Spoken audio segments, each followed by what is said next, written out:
di fase berikutnya ya. Baik, jadi memang ini adalah kita bicara bab 7, oke. Kemudian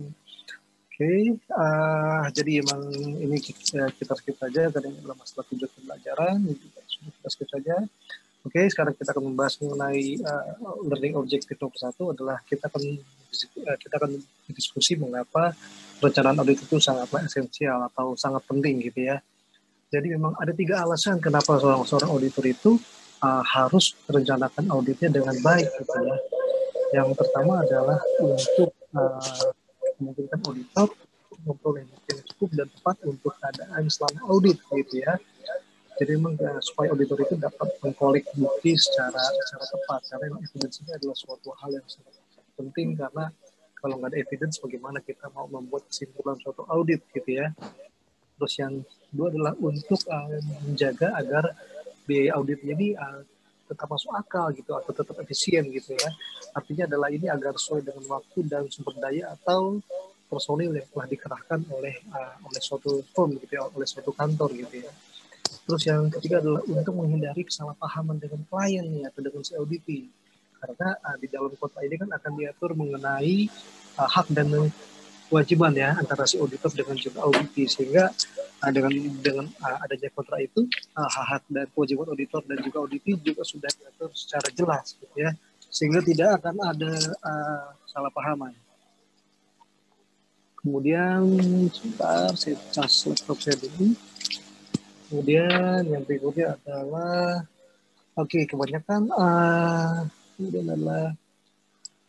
kebanyakan daripada suatu tahapan audit yang perencanaan awal ini adalah dia berkaitan dengan bagaimana cara kita memperoleh informasi untuk membantu si auditor dalam hal mengakses atau menilai risiko audit. Yang pertama adalah kita akan bicara mengenai risiko audit yang dapat diterima gitu ya, atau acceptable audit risk. Kemudian juga adanya suatu client business risk, dan juga adalah yang paling penting adalah yang risiko yang ketiga atau risiko atas salah saji yang sifatnya material gitu ya.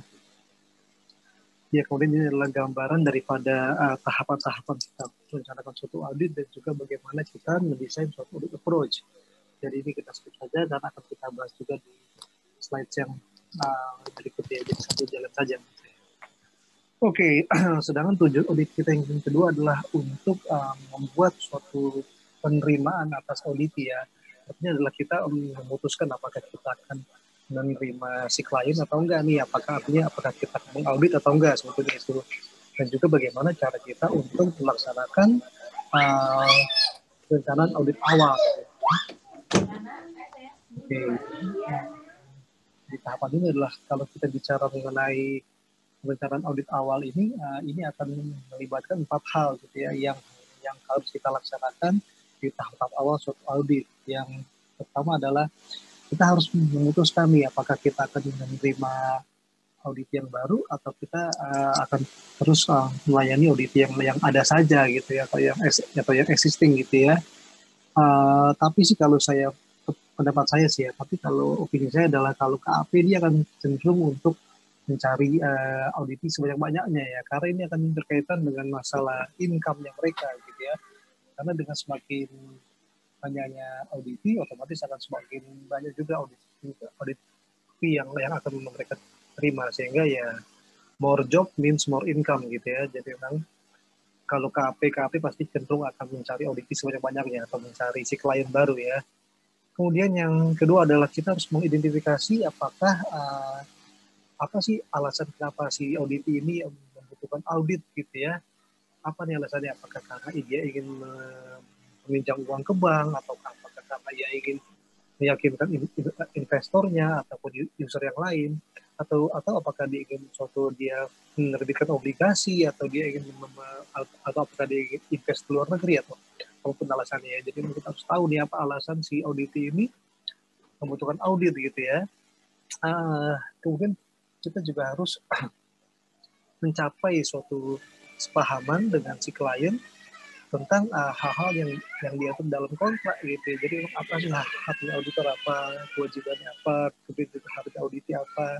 kewajibannya apa. Misalnya haknya auditor adalah dia dapat mengakses semua data dan informasi yang ada dibutuhkan untuk audit. Kemudian kewajibannya adalah untuk membuat laporan audit dan juga opininya.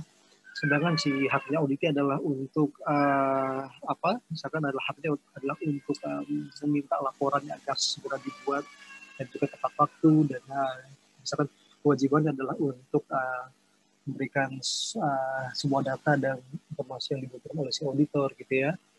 Sedangkan yang terakhir adalah bahwa ini harus kita gunakan untuk mengembangkan suatu strategi secara keseluruhan untuk pelaksanaan audit ya. Jadi strategi ini sangat penting sekali karena dia akan mengatur mengenai waktu dan juga jumlah personil yang akan dikerahkan untuk pelaksanaan audit gitu ya. Oke, kemudian juga pada saat kita menerima klien baru ini kita harus menginvestigasi nih. Jadi apakah kita akan menginvestigasi apakah si perusahaan ini betul-betul layak untuk kita audit atau enggak ini. Karena memang kita untuk membuat suatu acceptability gitu ya. Artinya adalah sebelum kita accept kita harus lihat nih apakah perusahaannya layak atau enggak. Jangan-jangan takutnya setelah kita di hire, jangan-jangan mereka nggak bisa bayar ke auditor gitu ya, sesuai dengan fee yang telah diatur dalam kontrak misalkan seperti itu.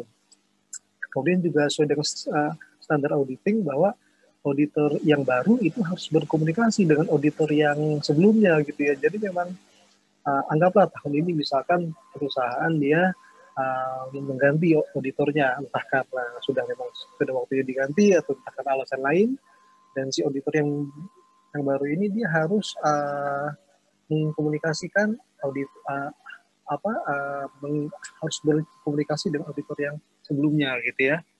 Kemudian untuk yang sifatnya existing yang klien yang sifatnya lanjutkan saja, ini harus ada evaluasi setiap tahunnya untuk menentukan apakah ada alasan atau enggak suatu audit itu melanjutkan auditnya gitu. Jadi memang apa sih kalau misalkan tahun ini dia masih hire, berarti memang kita bagus ataupun juga kita auditnya sudah sesuai dengan yang seharusnya gitu ya. Sedangkan kalau misalkan dia ternyata atau bisa prestasi auditnya dinyatakan untuk stop di audit oleh KAP yang bersangkutan, nah itu si KAP itu harus melakukan evaluasi ya, apakah ada yang salah dengan strategi auditnya atau juga apakah ada yang salah dalam hal mereka melaksanakan auditnya gitu ya.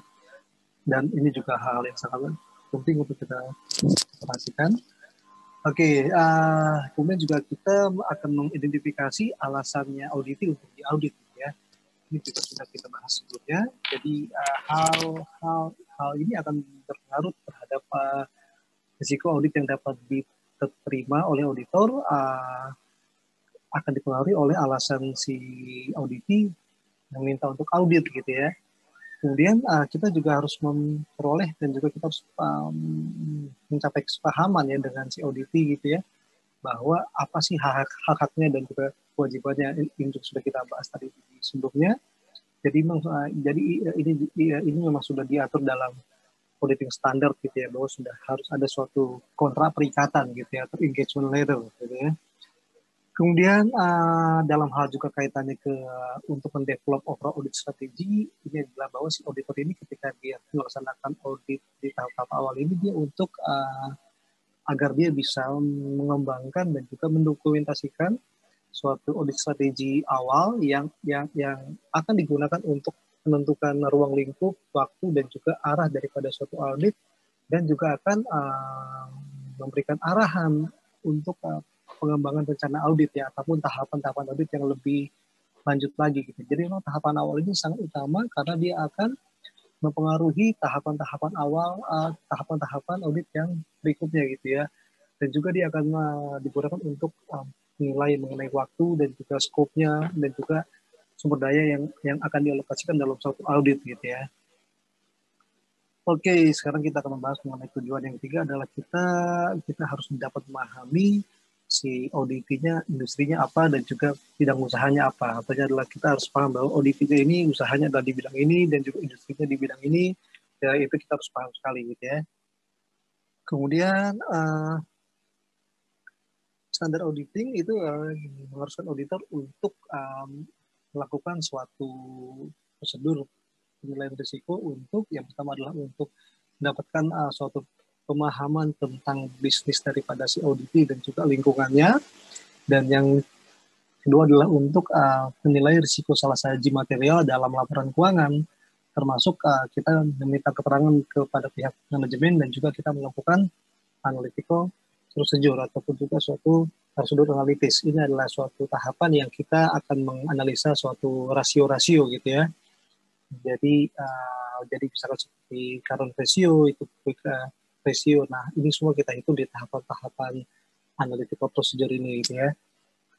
Oke, terus kemudian masih di pemahaman atas klien bisnis dan juga industrinya, kita juga dapat suatu memperoleh pemahaman yang baik tentang komponen berikut yang akan memungkinkan auditor untuk mengembangkan pendekatan strategis untuk memahami bisnis dan industri si auditi. Yang pertama adalah kita harus paham mengenai industri dan juga lingkungan eksternalnya. Jadi misalkan kalau kita mengaudit Bank Mandiri gitu ya, nah itu kita harus paham industri perbankan seperti apa, bagaimana keadaannya dibandingkan dengan bank-bank yang lain, apakah cenderungannya bank tahun ini mengalami laba atau malah mengalami defisit. Nah itu kita harus paham nih industrinya seperti apa dan juga faktor eksternal daripada industri tersebut.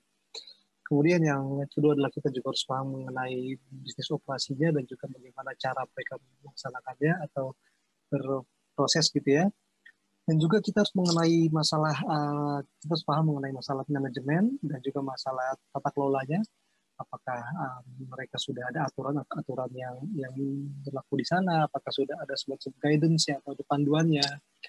Dan juga dan berikutnya juga kita juga harus paham mengenai strategi dan juga tujuan daripada si auditi gitu ya. Apakah mereka tujuannya untuk mengerai laba atau mereka tujuannya untuk melayani masyarakat. Nah, itu juga kita harus paham mengenai objektif dan juga strategisnya daripada si klien gitu ya. Dan juga kita harus memahami alat ukur dan alat untuk kinerja yang si auditi gunakan gitu ya. Apakah mereka sudah menggunakan laporan keuangan dengan baik atau mereka sudah menggunakan KPI yang ada gitu ya. Oke, ini akan kita bahas. Oke, jadi ini adalah kemudian dalam hal,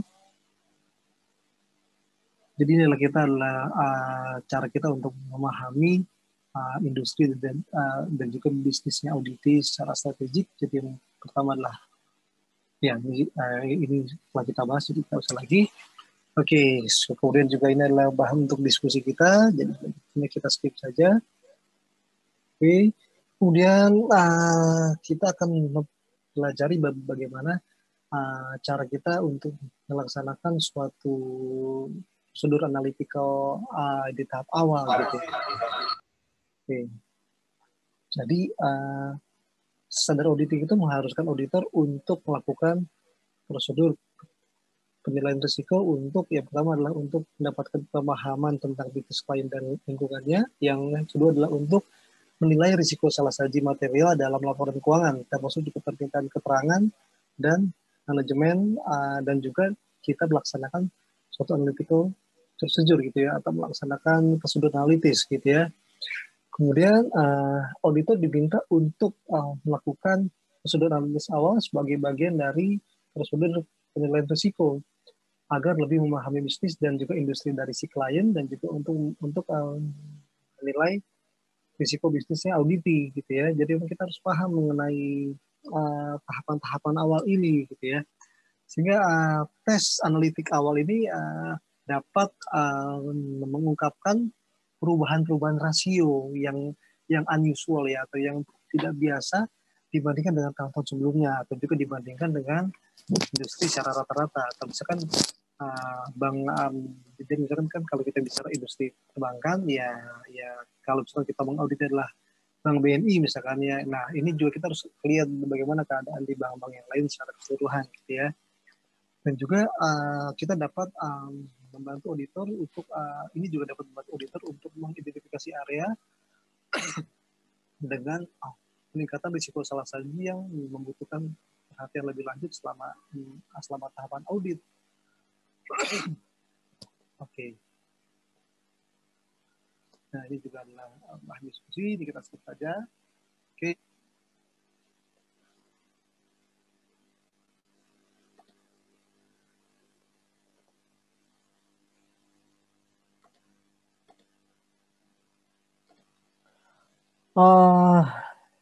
Ya baik ya, itu adalah gambaran mengenai tentang perencanaan audit.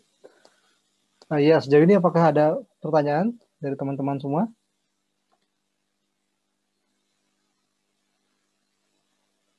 Atau apakah sudah cukup jelas semua? Ya, saya lihat ada pertanyaan ini ya. Ini adalah pertanyaan dari Mbak Aprilia Rika. Izin bertanya Pak, tadi dijelaskan kalau alasan dari pencernaan adalah untuk menilai kesempatan dengan klien, tapi dalam praktiknya pasti ada tidak mulusnya kan Pak. Kalau berkenan mungkin bisa diceritakan pengalaman auditor yang sempat terdapat kesalahpahaman dengan klien itu dan bagaimana kelanjutannya. Oke. Hmm. Oke, saya paham nih. Jadi ini adalah bicaranya mengenai itu ya tadi ya, mengenai kesepakatan ya antara si klien dengan auditi gitu ya. Jadi memang itu adalah pentingnya antara hak-hak dan kewajiban itu diatur dalam suatu kontrak gitu ya. Jadi memang kalau untuk kita bicaranya jasa atestasi seperti ini itu ada hal-hal yang seharusnya boleh kita audit, ada juga hal-hal yang sifatnya tidak boleh kita audit. Jadi ini kalau itu adalah pengalaman ini bukan bukan pengalaman saya, tapi ada pengalaman teman saya dan dia memang aktifnya di kantor akuntan publik. Kalau di KAP itu memang posisi antara si auditor dengan si audit itu memang lebih setara gitu ya. Artinya memang mereka sederajat gitu sebetulnya. Karena memang audit ini adalah pihak yang membayar si auditornya. Jadi memang secara kedudukan setara. Itulah bedanya kalau misalkan di BPK itu kan kami ini sebetulnya secara struktur seharusnya setara. Tapi karena BPK itu merupakan auditor negara, secara nggak langsung ada istilah tanda kutip lebih superior lah gitu ya dibandingin dengan si auditinya.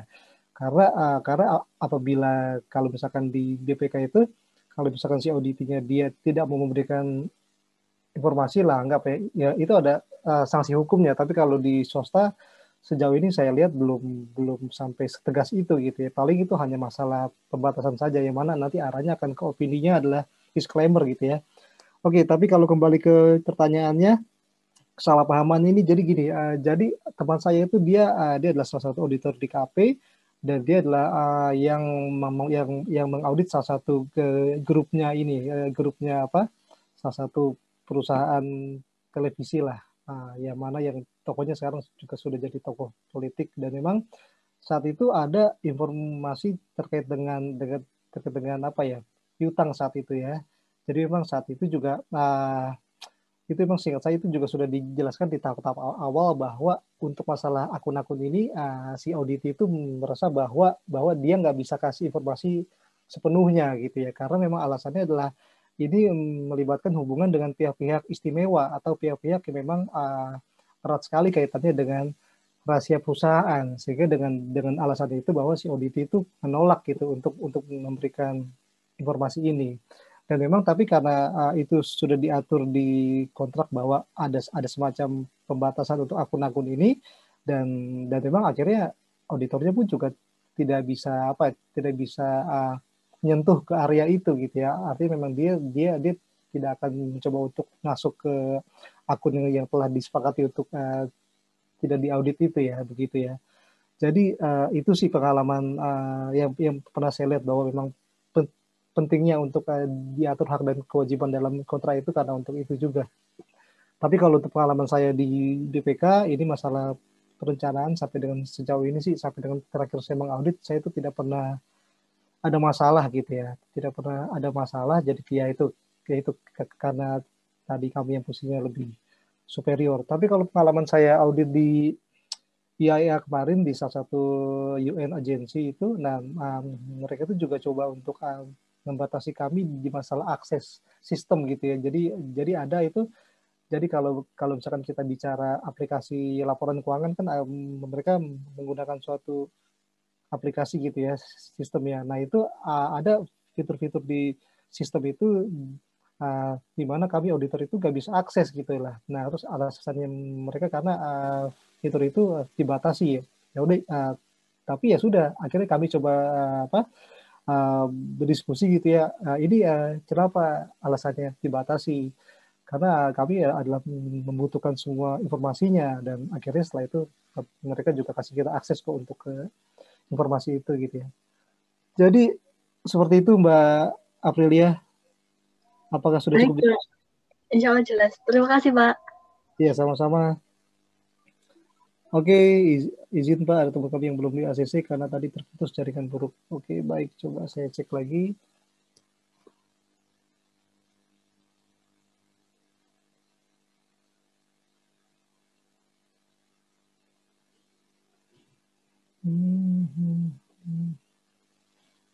Saya nggak lihat. Oh iya, sudah ada.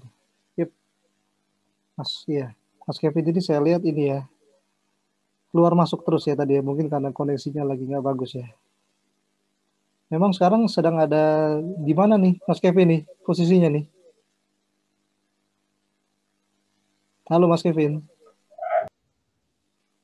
Sedang ada di mana nih posisinya? Sedang di Jakarta atau di kota lain atau di mana?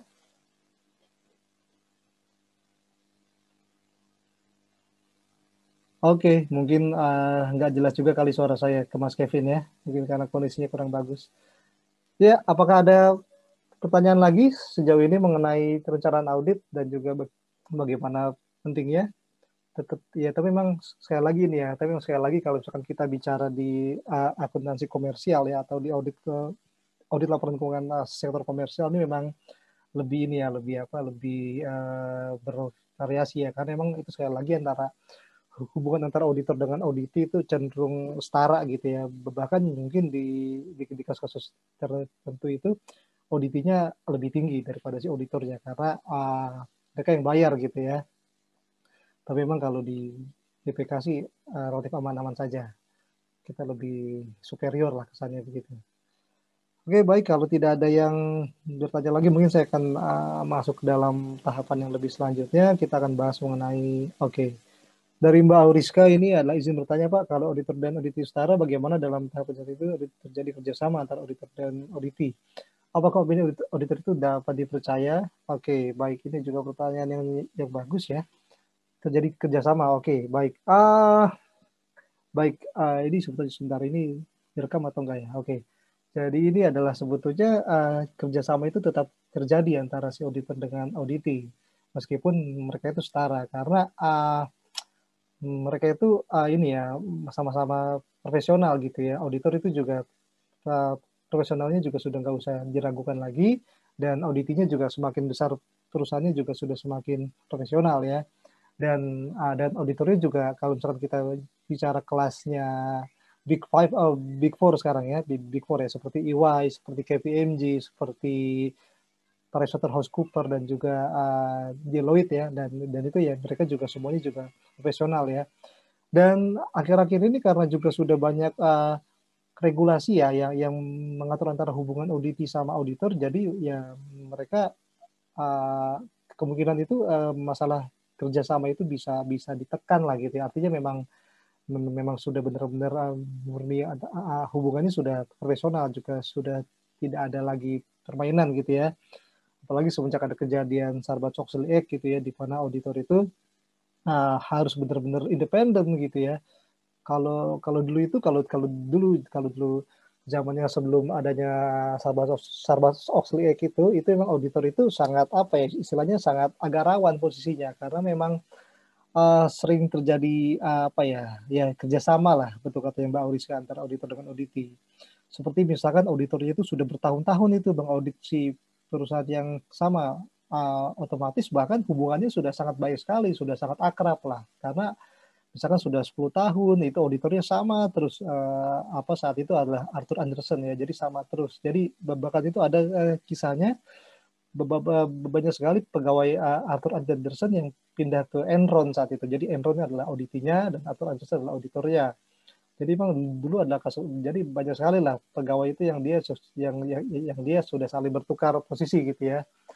saking akrabnya. Tapi karena sekarang ini saya pikir karena regulasinya juga sudah cukup ketat ya, dan di kita kan juga sudah ada peraturan tentang akuntan publik.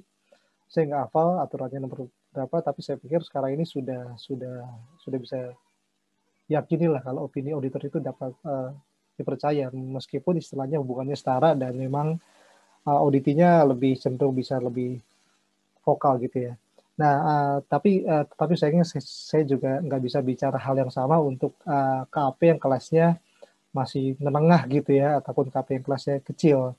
Saya nggak bisa kasih komentar yang sama untuk KAP-KAP yang semacam ini, untuk KAP yang kelasnya mediocre ataupun kelas kecil ya, karena mereka memang sangat-sangat bergantung kepada auditi gitu ya. Apalagi untuk KP-KP yang dia sifatnya mungkin hanya digunakan di kelas apa pekerjaan gitu. Jadi misalkan apabila si auditornya ini butuh semacam assurance untuk dia menerbitkan hutang gitu ya, atau dia mau bikin obligasi ataupun dia mau jaring investor, itu biasanya yang dikerahkan adalah KP-KP yang nggak jelas gitu ya, dan ini memang agak rawan, dan memang kerjasama bisa lebih terjadi di sini seperti itu. Ya gimana Mbak Auriska, apakah sudah menjawab pertanyaannya? Sudah, Pak. Terima kasih. Oke. Baik, kalau gitu kita langsung itu ya, kita masuk ke masih di chapter yang 7, tapi ini tentang topik yang berbeda. Ini kita bicara tentang materialitas ya, tentang materiality. Jadi kita akan saya share bahannya.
Saya tadi salah pencet nih, jadi saya hostnya malah di iPad saya nih. Jadi saya malah nggak bisa share screen. Bentar ya.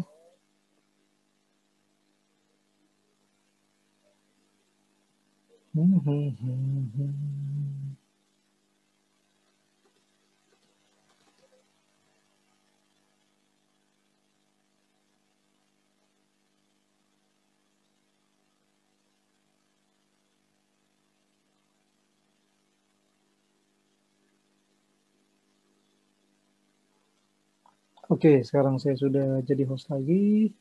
Ya, share sebentar.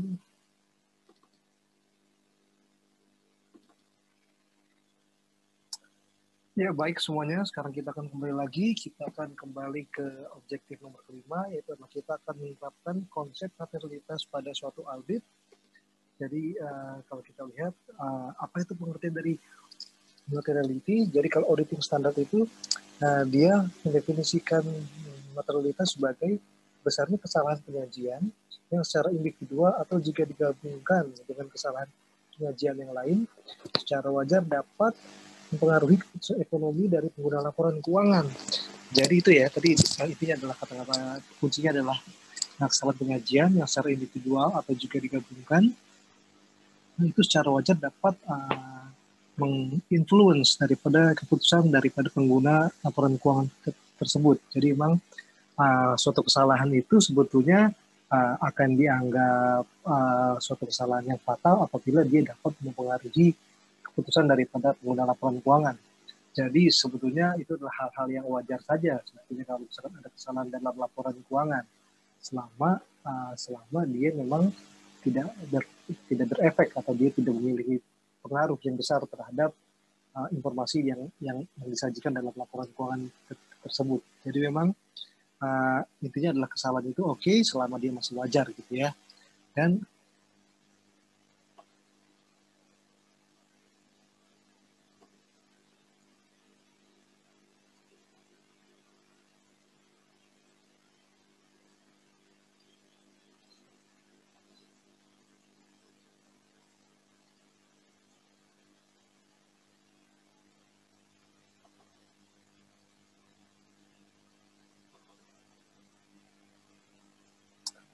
ya baik semuanya, sekarang kita akan kembali lagi, kita akan kembali ke objektif nomor kelima, yaitu adalah kita akan menerapkan konsep materialitas pada suatu audit. Jadi kalau kita lihat apa itu pengertian dari materiality, jadi kalau auditing standar itu dia mendefinisikan materialitas sebagai besarnya kesalahan penyajian yang secara individual atau jika digabungkan dengan kesalahan penyajian yang lain secara wajar dapat mempengaruhi keputusan ekonomi dari pengguna laporan keuangan. Jadi itu ya, tadi intinya adalah kata-kata kuncinya adalah kesalahan penyajian yang secara individual atau juga digabungkan, itu secara wajar dapat menginfluence daripada keputusan daripada pengguna laporan keuangan tersebut. Jadi memang suatu kesalahan itu sebetulnya akan dianggap suatu kesalahan yang fatal apabila dia dapat mempengaruhi keputusan daripada pengguna laporan keuangan. Jadi sebetulnya itu adalah hal-hal yang wajar saja sebetulnya kalau misalkan ada kesalahan dalam laporan keuangan selama dia memang tidak berefek atau dia tidak memiliki pengaruh yang besar terhadap informasi yang disajikan dalam laporan keuangan tersebut. Jadi memang intinya adalah kesalahan itu oke selama dia masih wajar gitu ya. Dan kalau misalkan dia sudah dianggap material, berarti dia sudah dianggap itu adalah akan pengaruhi gitu ya. Jadi memang kita harus paham bahwa ini adalah soal masalah konsep ya. Jadi memang konsepnya itu adalah apakah dia mempengaruhi atau enggak gitu ya. Jadi memang ini adalah suatu konsep kewajaran. Oke, kemudian juga auditor itu dia mengikuti 5 langkah terkait dalam menerapkan suatu materialitas. Yang pertama adalah auditor menetapkan materialitas untuk laporan keuangan secara keseluruhan. Yang kedua, seorang auditor itu menetapkan performance materiality ataupun juga materialitas pelaksanaan. Jadi kalau yang pertama itu kita bicara materialitas untuk tingkat laporan keuangan secara keseluruhan, artinya adalah kita itu akan menentukan besarnya angka yang akan kita anggap bahwa apabila kesalahan itu telah melebihi angka ini, maka akun itu akan kita anggap sebagai tidak wajar ataupun juga kita kecualikan gitu kan. Makanya itu ada istilah opini adalah wajar dengan pengecualian, misalkan untuk akun-akun apa gitu misalkan pengecualiannya. Itu adalah kondisi di mana bahwa kesalahan-kesalahan di akun itu telah melewati suatu ambang batas daripada angka yang disebut sebagai material gitu ya. Dan apabila dia angka kesalahannya itu dia belum melewati batasnya, itu dia masih dianggap sebagai wajar gitu ya. Tapi kalau misalkan dia sudah melewati ambang batasnya ataupun juga materialitasnya, itu akan kita anggap sebagai dia sudah tidak wajar gitu ya. Oke, jadi yang pertama itu seorang auditor itu harus menentukan nilainya untuk laporan keuangan secara keseluruhan. Baru yang kedua dia menentukan performance materiality ataupun juga materialitas untuk setiap segmen gitu ya, atau untuk akun-akun yang lebih kecil, atau artinya adalah untuk tingkatan yang lebih rendah daripada laporan keuangan yang mana itu adalah akun-akunnya gitu ya maksudnya ya. Oke, kemudian yang ketiga adalah seorang auditor itu harus memperkirakan angka jumlah salah saji di setiap segmen. Nah, kira-kira apakah berapa sih ini angkanya? Oke, kemudian juga yang keempat adalah seorang auditor itu juga harus memperkirakan angka gabungan dari salah saji tersebut.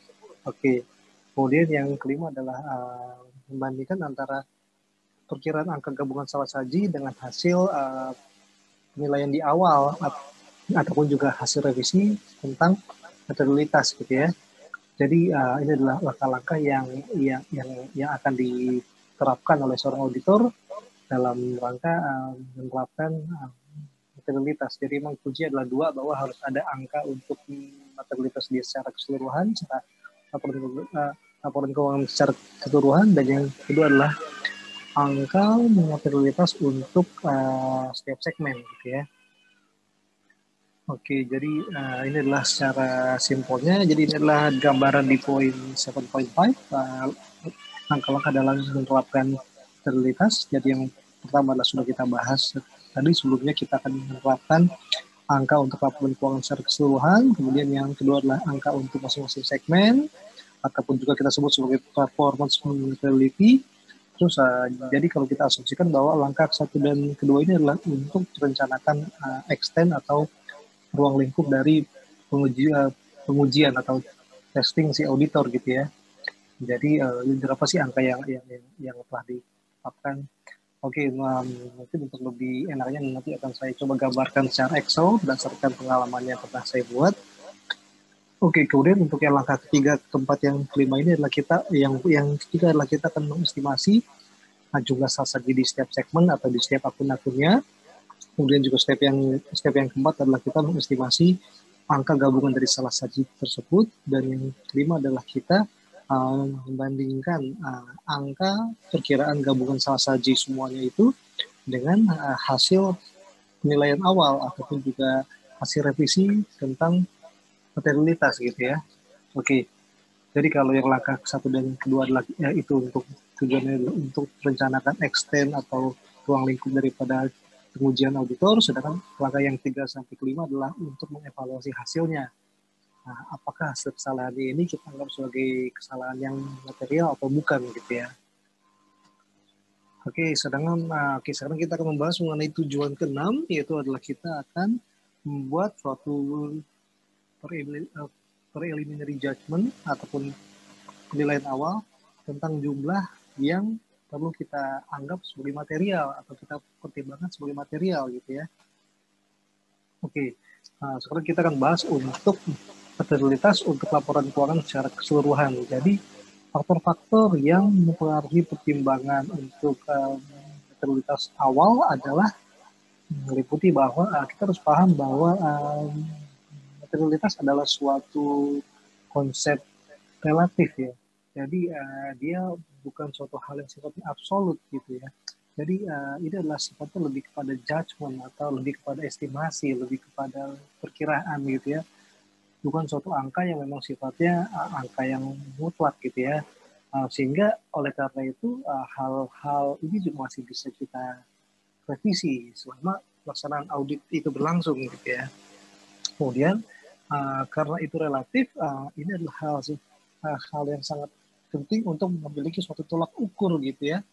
Nah, tolak ukur ini akan kita gunakan untuk menetapkan apakah salahsaji dari laporan keuangan itu sifatnya material atau tidak gitu ya. Nah, kemudian juga kita harus memperhatikan faktor-faktor yang sifatnya kualitatif yang dapat mempengaruhi materialitas. Nah, kalau ini memang sifatnya sangat unik karena selain angka-angka itu ada juga faktor-faktor yang sifatnya kualitatif dan faktor-faktor ini cenderung sifatnya lebih ke arah politis gitu ya. Jadi memang faktor politik ini memang sifatnya beraneka ragam dan ini adalah di luar selain angka gitu ya.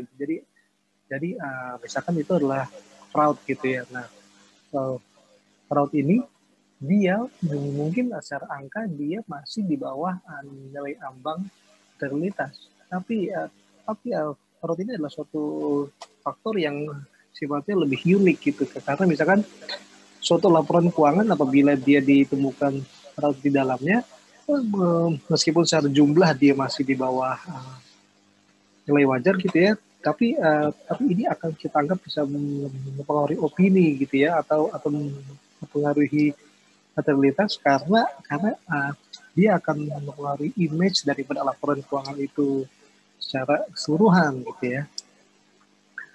Jadi kita skip saja. Sekarang kita akan membahas mengenai melakukan performance materiality selama perencanaan audit gitu ya. Jadi kalau kita lihat pengertiannya adalah performance materiality adalah atau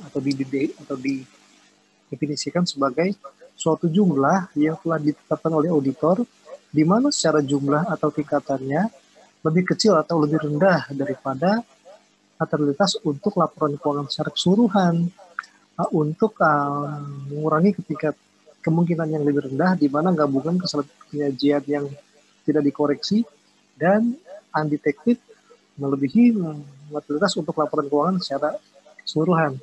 Ini memang kata-katanya agak rumit gitu ya, mungkin sih juga ketika baca awalnya juga saya pikir ini kok maksudnya muter-muter gitu ya, dan saya juga bingung ini gimana cara untuk menjelaskannya secara lebih mudah kepada kalian. Tapi ini adalah intinya adalah bahwa jumlah angkanya ini adalah seharusnya lebih rendah daripada jumlah angka PM ya. Ini kita sebut sebagai PM. Angka PM ini harusnya lebih rendah dibandingkan angka netralitas secara keseluruhan gitu ya. Itu membuktikan bahwa ada salah saji di akun tersebut. Oke, kemudian kita masih cara-cara untuk menentukan performance integrity. Kemudian proses penentuan PM ini disebut sebagai alokasi atau penilaian awal tentang netralitas di tingkat segmen gitu ya. Jadi sekali lagi bahwa PM ini adalah untuk tingkat segmen ya, baik itu di segmen yang sifatnya neraca ataupun juga laba rugi ataupun juga untuk akun-akunnya gitu ya. Dan penentuan PM ini didasarkan oleh pertimbangan profesional ataupun juga professional judgment dan mencerminkan jumlah kesalahan penyajian yang acceptable ya, ataupun juga dapat diterima oleh auditor dalam suatu segmen tertentu gitu ya. Dan PCAOB ini adalah menyebutnya sebagai tolerable misstatement ya, ataupun salah saja yang dapat ditoleransi gitu ya. Oke, coba sekarang kita akan mulai lagi ke slide ke Excel-nya. Ini adalah TM, ini adalah disebutnya adalah sebagai tolerable misstatement ataupun juga adalah jumlah kesalahan yang dapat ditoleransi. Artinya adalah ini adalah ambangnya gitu ya. Dan apabila kesalahannya itu dia sudah melewati alokasi TM ini, itu akan dianggap sebagai nggak wajar ya, ataupun itu akan dianggap sebagai mempengaruhi kewajaran daripada akun-akun tersebut ya, sehingga itu akan bisa berakibat kepada opini dengan pengecualian gitu ya, karena ada akun-akun yang kesalahannya melewati alokasi TM ini gitu ya. Baik, itu adalah secara singkat. Kembali lagi ke situ. Kemudian auditor akan menghadapi 3 kesulitan di dalam mengalokasikan netralitas pada akun-akun neraca, gitu ya. Auditor mengharapkan akun-akun tertentu memiliki lebih banyak kesalahan daripada akun yang lainnya, gitu ya. Jadi ini adalah suatu. Jadi memang ada akun-akun yang secara karakteristik dia tuh kesalahannya akan lebih mungkin terjadi ya, atau secara chance itu dia bisa lebih besar terjadinya dibanding akun-akun yang lain. Biasanya itu akun-akun yang agak rawan adalah akun-akun kas, itu dia agak rawan karena dia memang kas itu tingkat kesalahannya kecil. Dia meskipun tingkat kesalahannya kecil saja, dia akan bisa langsung berpengaruh ke opini karena ini adalah masalah uang ya, dan uang negara itu nggak boleh hilang sepeser pun. Jadi kalau kita lihat di alokasi ini pun juga kesalahan di kas kan juga hanya sebesar 200.000 gitu ya, atau setengah juta rupiah ya, yang mana juga sebetulnya jumlah tersebut kecil. Tapi ini memang adalah mencerminkan bahwa apabila ada kesalahan di akun kas itu berarti adanya suatu tingkatan kecurangan, karena kalau ada kas yang hilang otomatis itu erat kaitannya dengan masalah kecurangan, entah itu bisa diambil ataupun entah itu bisa disalahgunakan gitu ya. Jadi itu adalah pengertian daripada seorang auditor, itu dia mengharapkan ada akun-akun yang memang tingkat kesalahannya lebih tinggi daripada akun-akun yang lain. Kemudian juga auditor menghadapi kesulitan dalam hal adanya suatu salah saji dan juga kurang saji ya, yang mana hal ini juga harus dipertimbangkan oleh auditor gitu ya. Sedangkan faktor yang ketiga adalah masalah audit cost ya. Jadi memang ini kalau kita lihat audit cost ini dia akan mempengaruhi masalah alokasi ya, alokasi portfolio juga dan juga alokasi fokusnya auditor terhadap satu akun-akun ya. Jadi memang otomatis kalaupun kita mau hasil auditnya itu bagus atau hasil auditnya itu berkualitas yang tinggi gitu ya, otomatis jumlah waktu yang harus kita alokasikan juga harus lebih banyak ya, sehingga memang kalau kita audit itu kita jumlah hari itu sangat-sangat mempengaruhi kualitas. Jadi apabila jumlah harinya itu semakin lama, berarti dia otomatis ada chance-nya itu dia adalah auditnya akan lebih kualitas dibandingkan apabila yang waktunya singkat. Karena otomatis kalaupun waktunya singkat, maka effort yang digunakan untuk mengauditnya juga pasti kan juga minimal gitu ya. Artinya memang sehingga tidak akan seefektif apabila dia waktunya cukup ataupun waktunya lebih lama gitu ya.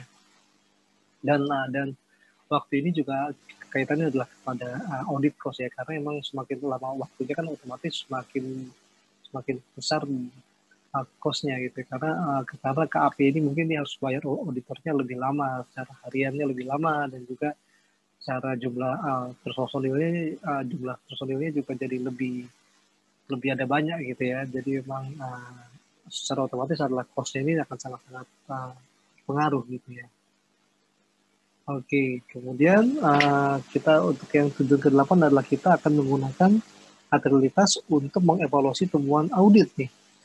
Jadi kalau kita lihat bahwa ini kalau kita dalam hal mengestimasi salah saji dan juga kita membandingkannya dengan nilai di tahap awal. Jadi ketika auditor melaksanakan suatu audit prosedur untuk segmen-segmen audit, mereka akan menemukan dua tipe kesalahan gitu ya. Akan ada dua tipe kesalahan. Kesalahan yang pertama adalah non-misstatement ataupun salah saji yang diketahui. Ini adalah suatu salah saji yang mana auditor dapat menentukan jumlah salah saji tersebut gitu. Misalkan karena ini adalah jumlahnya sudah pasti gitu ya. Artinya jadi misalkan gini, ketika suatu temuan audit, jadi misalkan temuan auditnya adalah masalah kekurangan bayar gitu ya.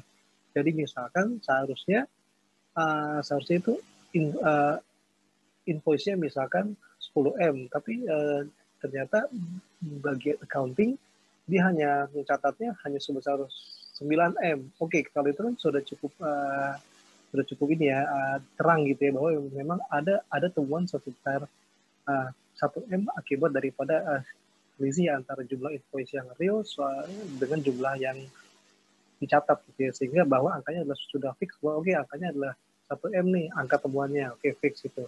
Nah, tapi juga ada untuk salah saji yang dia sifatnya masih kemungkinan ini atau likely statement atau suatu salah saji yang mungkin terjadi. Dan untuk salah saji yang sifatnya ini adalah dia tidak bisa diketahui secara pasti angkanya, karena memang dia itu sifatnya adalah salah saji yang timbul karena perbedaan antara judgement atau estimasi di pihak manajemen dengan judgementnya si auditor gitu ya atas suatu estimasi tentang saldo akun gitu ya. Jadi misalkan si manajemen itu dia lebih sepakat bahwa untuk inventory atau persediaan itu mereka maunya menggunakan metode FIFO gitu misalkan, karena dengan asumsinya bahwa hal ini lebih sesuai dengan karakteristik perusahaan gitu ya.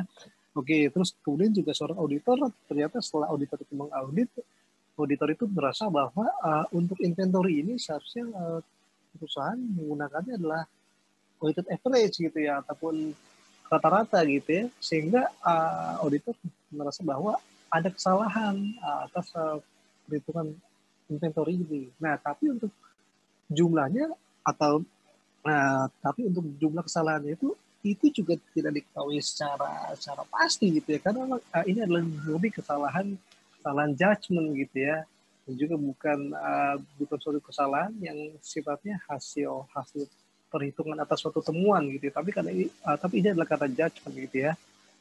Oke, dan juga kesalahan yang kedua adalah salsaji ini timbul karena adanya suatu proyeksi gitu ya, uh, ataupun suatu perkiraan atas suatu kesalahan yang mana auditor ambil berdasarkan sampel daripada suatu populasi. Nah, jadi misalkan si auditor ini misalkan populasinya ada 10 juta gitu ya. Nah, sedangkan si auditor itu misalkan dia hanya ambil sampelnya hanya sekian, misalkan hanya 2%. Nah, misalkan dari angka 2% ini dia dia temukan bahwa kesalahannya adalah sebesar Rp5.000 gitu misalkan. Nah, terus kemudian auditor ini dia akan mengestimasi bahwa apabila ini sampelnya saya ambil sebesar 60%, maka otomatis adalah angka temuannya bisa lebih daripada Rp5.000 atau misalkan bisa sampai 1 juta gitu ya, ataupun juga ya sesuai dengan hasil estimasinya si auditor lah gitu ya. Dan sekali lagi bahwa angka ini juga juga sifatnya nggak pasti ini ya, karena ini adalah sifatnya timbul daripada proyeksi ya, atas perhitungan auditor atas suatu kesalahan yang yang diambil dari sampel suatu populasi gitu ya. Jadi ini adalah kedua kategori sebagai kita anggap sebagai likely statement ataupun salsaji yang mungkin terjadi ya. Tapi kalau yang noun itu sudah suatu salsaji yang sifatnya sudah fix ataupun salsaji yang sudah diketahui gitu ya. Sudah disepakati juga bisa boleh kita sebut seperti itu. Oke. Oke, saya rasa ini sudah terakhir. Jadi itu adalah gambar tentang materialitas. Jadi memang saya harapkan kalian paham mengenai konsep materialitas dan juga saya harapkan kalian paham cara menghitungnya, karena cara menghitungnya itu akan sangat kompleks sekali dan itu biasanya juga diukur dengan suatu template ataupun juga suatu sistem ya. Dan saya harapkan ketika kalian jadi auditor, kalian juga sudah paham apa itu masalah materialitas, dan juga itu adalah tentang suatu ambang batas ya intinya ya, bahwa ini adalah suatu batas apabila ada kesalahan melewati angka ini, itu akan sudah dianggap sebagai angka yang mempengaruhi opini atau juga mempengaruhi isi laporan keuangan secara keseluruhan. Baik ya, terima kasih. Kita masuk ke dalam chapter yang berikutnya, yaitu adalah chapter ke-8 ya, mengenai tentang risk of material misstatement. Ya, terima kasih.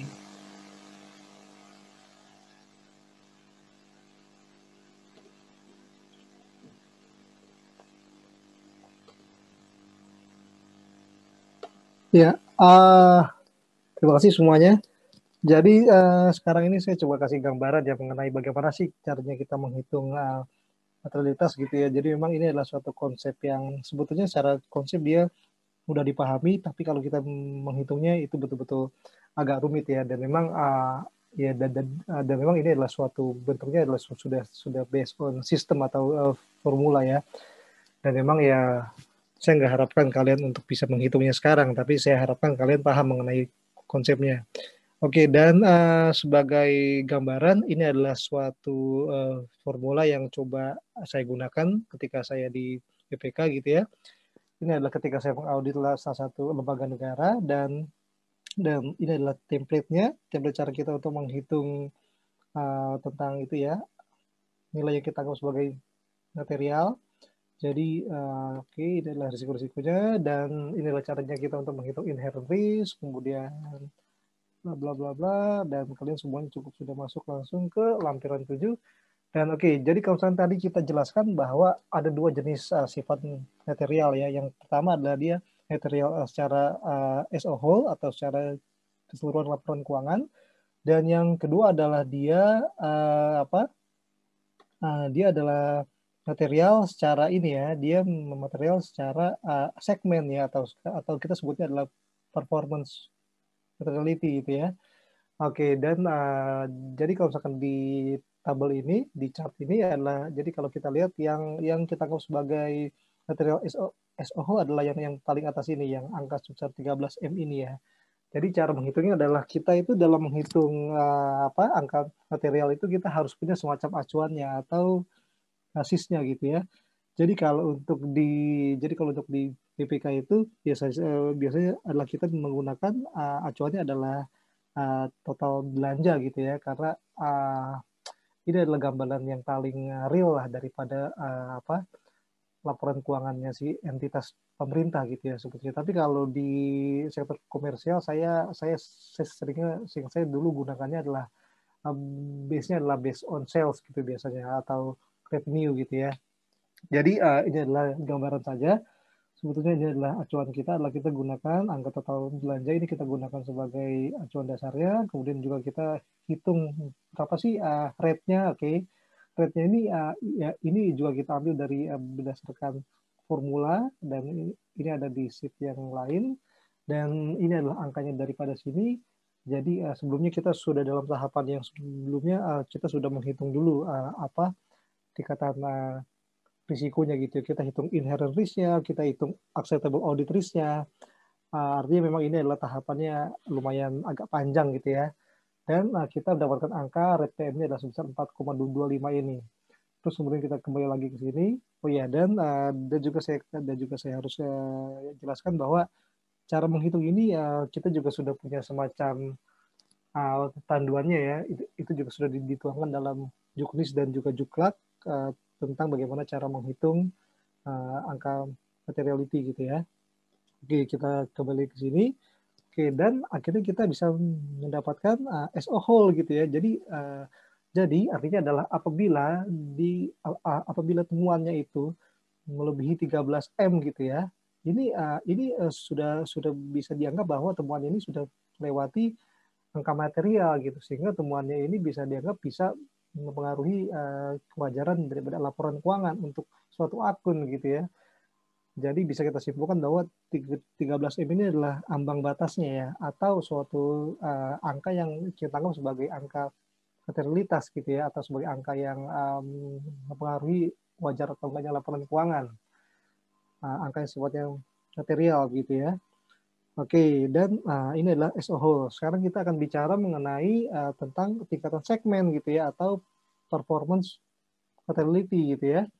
Jadi ini kita kembali ke slide yang paling ujung, ke kolom paling ujung. Jadi kalau kita bicara tingkat segmen adalah kita bicaranya sudah tingkatan pos-pos laporan keuangan nih. Ini baik kita bicara neraca, atau kita bicara laba rugi, atau juga kita bisa ke segmen-segmen yang lebih kecil, misalnya akun gitu ya. Akun-akun ini ya bisa ke akun neraca, bisa ke akun laba rugi. Dan akun neraca itu bisa kas, bisa piutang, bisa hutang ya, bisa ekuitas ya. Artinya adalah dia tingkatannya, pokoknya kalau kalian coba untuk mengingat performance material adalah dia punya tingkatannya lebih rendah daripada laporan keuangan as a whole ya. Jadi dia sudah tingkatan segmen atau tingkatan akun gitu ya, atau juga tingkatan pos-pos laporan keuangan ya. Oke, jadi misalkan gini. Jadi misalkan kalau saya gambarkan adalah berapa sih nilai yang kita anggap sebagai material untuk akun kas gitu ya. Nah, kalau kas ini dia memang sangat unik gitu ya. Kalau kas ini bahkan Rp1 pun juga sudah dianggap material, karena yang namanya uang negara itu tidak boleh hilang sebesar Rp1 pun. Tapi oke lah, tapi ini karena kita judgment, karena kita anggapnya karena ini sekali lagi ya, bahwa angka-angka ini adalah angka-angka judgment ya, bukannya angka-angka yang sifatnya absolut atau eksak gitu ya. Jadi memang karena judgment kita bahwa oke lah, ini kita anggap bahwa kalau hilangnya itu 500.000 atau 500.000, itu baru kita anggap sebagai temuan yang sifatnya material, yang mana akunnya ini bisa kita kecualikan kalau memang ada temuan yang melebihi ambang batasnya ini. Oke, jadi misalkan untuk akun kas misalkan ambang batasnya adalah 500.000 gitu ya. Oke, kalau gitu apabila ada temuan yang melebihi angka ini, berarti angka ini akan kita ajukan koreksi. Misalkan kita ajukan koreksi kepada auditi. Apabila auditinya setuju dan segera melakukan koreksi, itu sudah tidak ada masalah. Artinya angka ini sudah disesuaikan. Tapi apabila auditinya ternyata dia tidak mau melakukan koreksi karena asumsinya mereka anggap betul gitu ya, ini bisa kita jadikan alasan untuk memberikan opini dengan pengecualian untuk akun kas gitu ya. Kita bisa bilang bahwa kasnya ini adalah kita kecualikan sebagai hal yang wajar gitu ya maksudnya. adalah karena ada temuan di akun kas ini dan juga auditi juga sudah tidak mau mengkoreksi dan nilainya melebihi nilai yang material gitu ya. Jadi ini adalah gambaran dari performance materiality gitu ya. Dan juga untuk akun-akun yang lain juga di bawahnya juga seperti itu ya. Jadi memang seperti itu gambarannya. Ini adalah gambarannya. Jadi ya sekali lagi kalian yang penting paham konsepnya ya, bahwa apabila kita bicara soal material atau enggak itu adalah pengaruhnya adalah ke opini dan juga pengaruhnya adalah ke hasil audit atas laporan keuangan tersebut ya. Oke, saya rasa cukup dulu penjelasan saya soal materialitas ini. Apakah ada pertanyaan sejauh ini? Silakan kalau mau ada pertanyaan tentang konsepnya ini atau tentang cara menghitungnya atau mengapa itu terjadi gitu ya. Silakan ditanyakan. Atau semuanya juga sudah cukup jelas? Izin bertanya, Pak. Oh ya, silakan Mas Efraim. Ya, gimana kalau misalnya perusahaan itu mengakali laporan keuangannya mendekati angka materialitas itu gitu, Pak? Perusahaannya mengakali. Salah sajinya itu mendekati angka materialitas tapi tidak melebihinya gitu, Pak. Oke, menarik sekali pertanyaannya. Dia mengakali bahwa adanya kesalahan tapi dia hampir ke ambang itu ya, ke ambang di atasnya ya. Tapi dia tidak sampai melewati itu. Oke, kalau gitu berarti auditor pun juga masih menyatakan hal-hal tersebut adalah sebagai hal yang wajar. Hal yang wajar artinya adalah hal yang wajar secara material ya, karena auditor tidak bisa menemukan adanya suatu kesalahan yang melebihi ambang nilai material tersebut. Artinya adalah adanya kesalahan ini masih oke lah gitu. Karena memang kalau kita bicara laporan keuangan itu pasti ada kesalahan. Dan kuncinya adalah apakah kesalahan itu material atau tidak. Itu saja sebetulnya. Dan dalam kasusnya Mas Efraim ini sebetulnya ya itu nggak ada masalah karena memang dia secara nilai dia masih di bawah nilai material gitu ya. Artinya juga itu masih bisa kita katakan sebagai wajar gitu. Gimana Mas Ifrem? Apakah sudah sesuai dengan yang diharapkan jawabannya? Oke, iya Pak. Tapi walaupun misalnya kayak tadi udah 13 M gitu pun Pak ya. Oke, 13 M. Oke, jadi ini Mas. Jadi kalau misalkan yang angka yang 13 M itu adalah gabungan secara keseluruhan. Jadi itu kita harus lihat ke masing-masing segmennya nih, akunnya apa nih. Kira-kira dari 13 M itu apakah ada yang melebihi ambang batas daripada masing-masing akun. Jadi misalkan akun kasnya, wah ternyata akun kasnya juga sudah melewati nih nilai material, atau juga misalkan akun yang lain lah persediaan. Nah akun-akun yang sudah melewati ini akan kita anggap sebagai akun-akun yang harus kita kecualikan. Akan kita anggap sebagai kita kecualikan dengan alasan bahwa nilainya sudah material sehingga kita anggap sebagai pengecualian. Gitu Mas Efraim. Oke, terima kasih Pak. Ya, sama-sama. Ya, apakah ada lagi yang lain? Izin bertanya Pak. Ya, dengan Mas Farid ya. Tadi kan dalam temuan salah saji itu kan ada 2 dokumen. Yang salah satunya itu salah saji yang tidak pasti. Nah, atas temuan dokumen yang tidak pasti itu apakah mempengaruhi opini dari auditor? Dan seperti yang dicontohkan tadi kan ada kayak sebuah kesepakatan antara misal pos ini tidak boleh dimasuki oleh auditor. Nah itu apakah ini juga termasuk hasil temuan dokumen tidak pasti ini atau gimana Pak? Terima kasih Pak. Iya, terima kasih. Oke, baik. Jadi kalau misalkan kita bicara suatu temuan yang tidak pasti ini jadi langkah yang seorang auditor harus lakukan adalah dia harus perdalam lagi nih temuan ini. Artinya adalah dia harus bisa mencari alasan kenapa sih manajemen ini dia punya judgement seperti itu. Sedangkan kalau yang menurut judgementnya auditor yang paling ideal adalah judgement A gitu misalkan. Sedangkan kok si auditi kenapa dia pakai judgementnya yang B gitu ya. Nah, ini adalah harus kita uji lagi secara lebih dalam. Dan memang ini adalah kuncinya audit gitu ya, bahwa kuncinya audit itu kedua belah pihak harus sama-sama saling apa ya, saling bisa memahami pandangan satu sama lain. Tapi at the end of the day, tapi di akhir hari gitu ya, maksudnya di akhir laporan audit itu tetap putusannya seorang auditor yang mana memutuskan bahwa yang mana yang salah, yang mana yang betul gitu ya. Dan memang ada istilah temuan, dan oke, kalau begitu judgement-nya si audit yang salah ini akan kita anggap sebagai temuan bahwa misalnya saja kita sebut bahwa pertimbangan yang diambil oleh auditi kurang tepat atau masih atau kurang akurat dalam menghitung suatu nilai persediaan gitu ya, karena bla bla bla bla. Jadi memang seperti itu. Kira-kira artinya kita coba lebih periksa lebih lanjut, kita perdalam lagi, dan apabila itu semuanya ada di tangan auditor akhirnya. Kira-kira seperti itu, Mas. Oh ya, dan juga apa tadi satu lagi tentang apanya?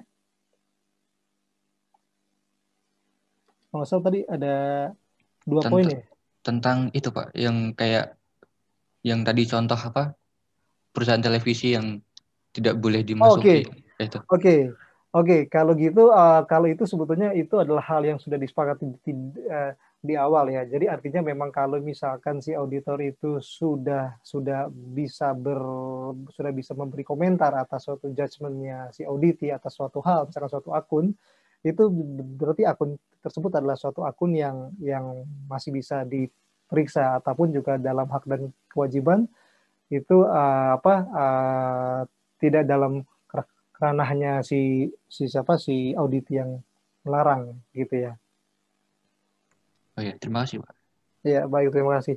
Oh ya, sebetulnya saya perlu saya jelaskan ya, mungkin saya tadi agak salah paham memberikan jawaban. Sebetulnya kalau untuk masalah hak-hak dan kewajiban ini sebetulnya biasanya itu bicaranya bukan tentang akun ya, tapi tentang informasi yang sifatnya memang hubungan istimewa ataupun rahasia lah sifatnya, seperti misalkan tentang apa ya,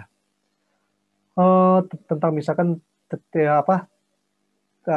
peristiwa dengan pihak-pihak yang lain gitu, ataupun juga pihak-pihak yang ataupun biasanya adalah masalah ekuitas juga, itu juga sering jadi salah satu topik yang agak abu-abu gitu ya. Tapi kalau untuk masalah akun itu sebetulnya nggak boleh ada akun-akun yang nggak bisa diperiksa gitu ya, karena memang itu adalah bagian daripada laporan keuangan secara keseluruhan. Kira-kira seperti itulah gambarannya kalaupun kita bicara mengenai hak dan kewajiban dengan auditi, dengan auditor gitu ya. Oke, apakah ada pertanyaan yang lain? Oke, baik. Kalau memang masih ada, silakan diajukan di kolom chat ya. Dan kalau gitu saya akan teruskan dengan materi kita dari chapter 8 buku Arens. Itu adalah tentang masalah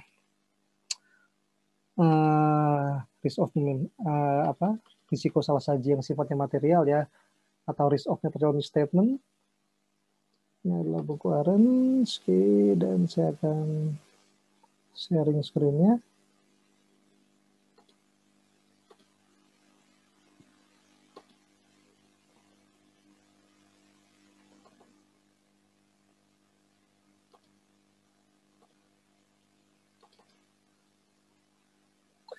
Ya, bismillahirrahmanirrahim. Terima kasih semuanya sudah bergabung. Hari ini kita akan membahas mengenai chapter 8 atau kita ambil dari buku Arens. Inilah tentang kita akan menilai risiko salah saji yang material. Ini kita ambil dari buku Arens edisi 17 bab 8. Baik, kita segera mulai saja. Untuk tujuan kita untuk mempelajari chapter 8 ini adalah kita ingin menentukan risiko dalam audit. Kemudian yang kedua adalah kita membedakan sebagai jenis prosedur penilaian risiko. Yang ketiga adalah kita untuk memahami pertimbangan auditor yang penting yang terkait dengan risiko salah saji material karena kecurangan. Dan yang keempat adalah untuk menjelaskan tanggung jawab auditor untuk mengidentifikasi risiko signifikan. Dan yang kelima adalah untuk menjelaskan model risiko audit dan komponennya. Yang keenam adalah untuk menilai risiko audit yang dapat diterima. Sedangkan yang ketujuh adalah untuk mempertimbangkan faktor-faktor dalam hal assessment of inherent risk atau risiko inherent ya, atau risiko bawaan kalau kita terjemahkan ke dalam bahasa Indonesia. Sedangkan yang ke-8 adalah kita akan mendiskusikan hubungan antara risiko dengan bukti audit. Dan yang ke-9 adalah kita akan diskusikan bagaimana materialitas itu dan risiko terkait dan diintegrasikan ke dalam proses audit gitu ya. Baik, kita masuk ke dalam tujuan ke-1, kita akan menentukan risiko dalam audit. Oke, jadi auditor itu dapat menerima suatu tingkat ketidakpastian ketika menjalankan fungsi auditnya. Nah, terus kemudian penilaian risiko adalah masalah judgement profesional. Jadi ini bukan suatu pengukuran yang tepat atau akurat ya. Jadi ini memang bukan yang sifatnya eksak, tapi memang ini adalah masalah judgement, dan judgement ini dia ditentukan secara profesionalisme gitu ya. Dan memahami risiko itu secara baik sangat penting untuk mencapai audit yang berkualitas tinggi. Oke, sekarang kita masuk kepada audit risk. Risiko salah saji material adalah risiko bahwa laporan keuangan dia mengandung salah saji yang material karena kecurangan atau kesalahan sebelum itu diaudit gitu ya. Jadi risiko salah saji material itu ada di 2 tingkat. Yang pertama adalah di tingkat laporan keuangan secara keseluruhan, dan yang kedua adalah dia di tingkat asersi gitu ya, atau assertion level.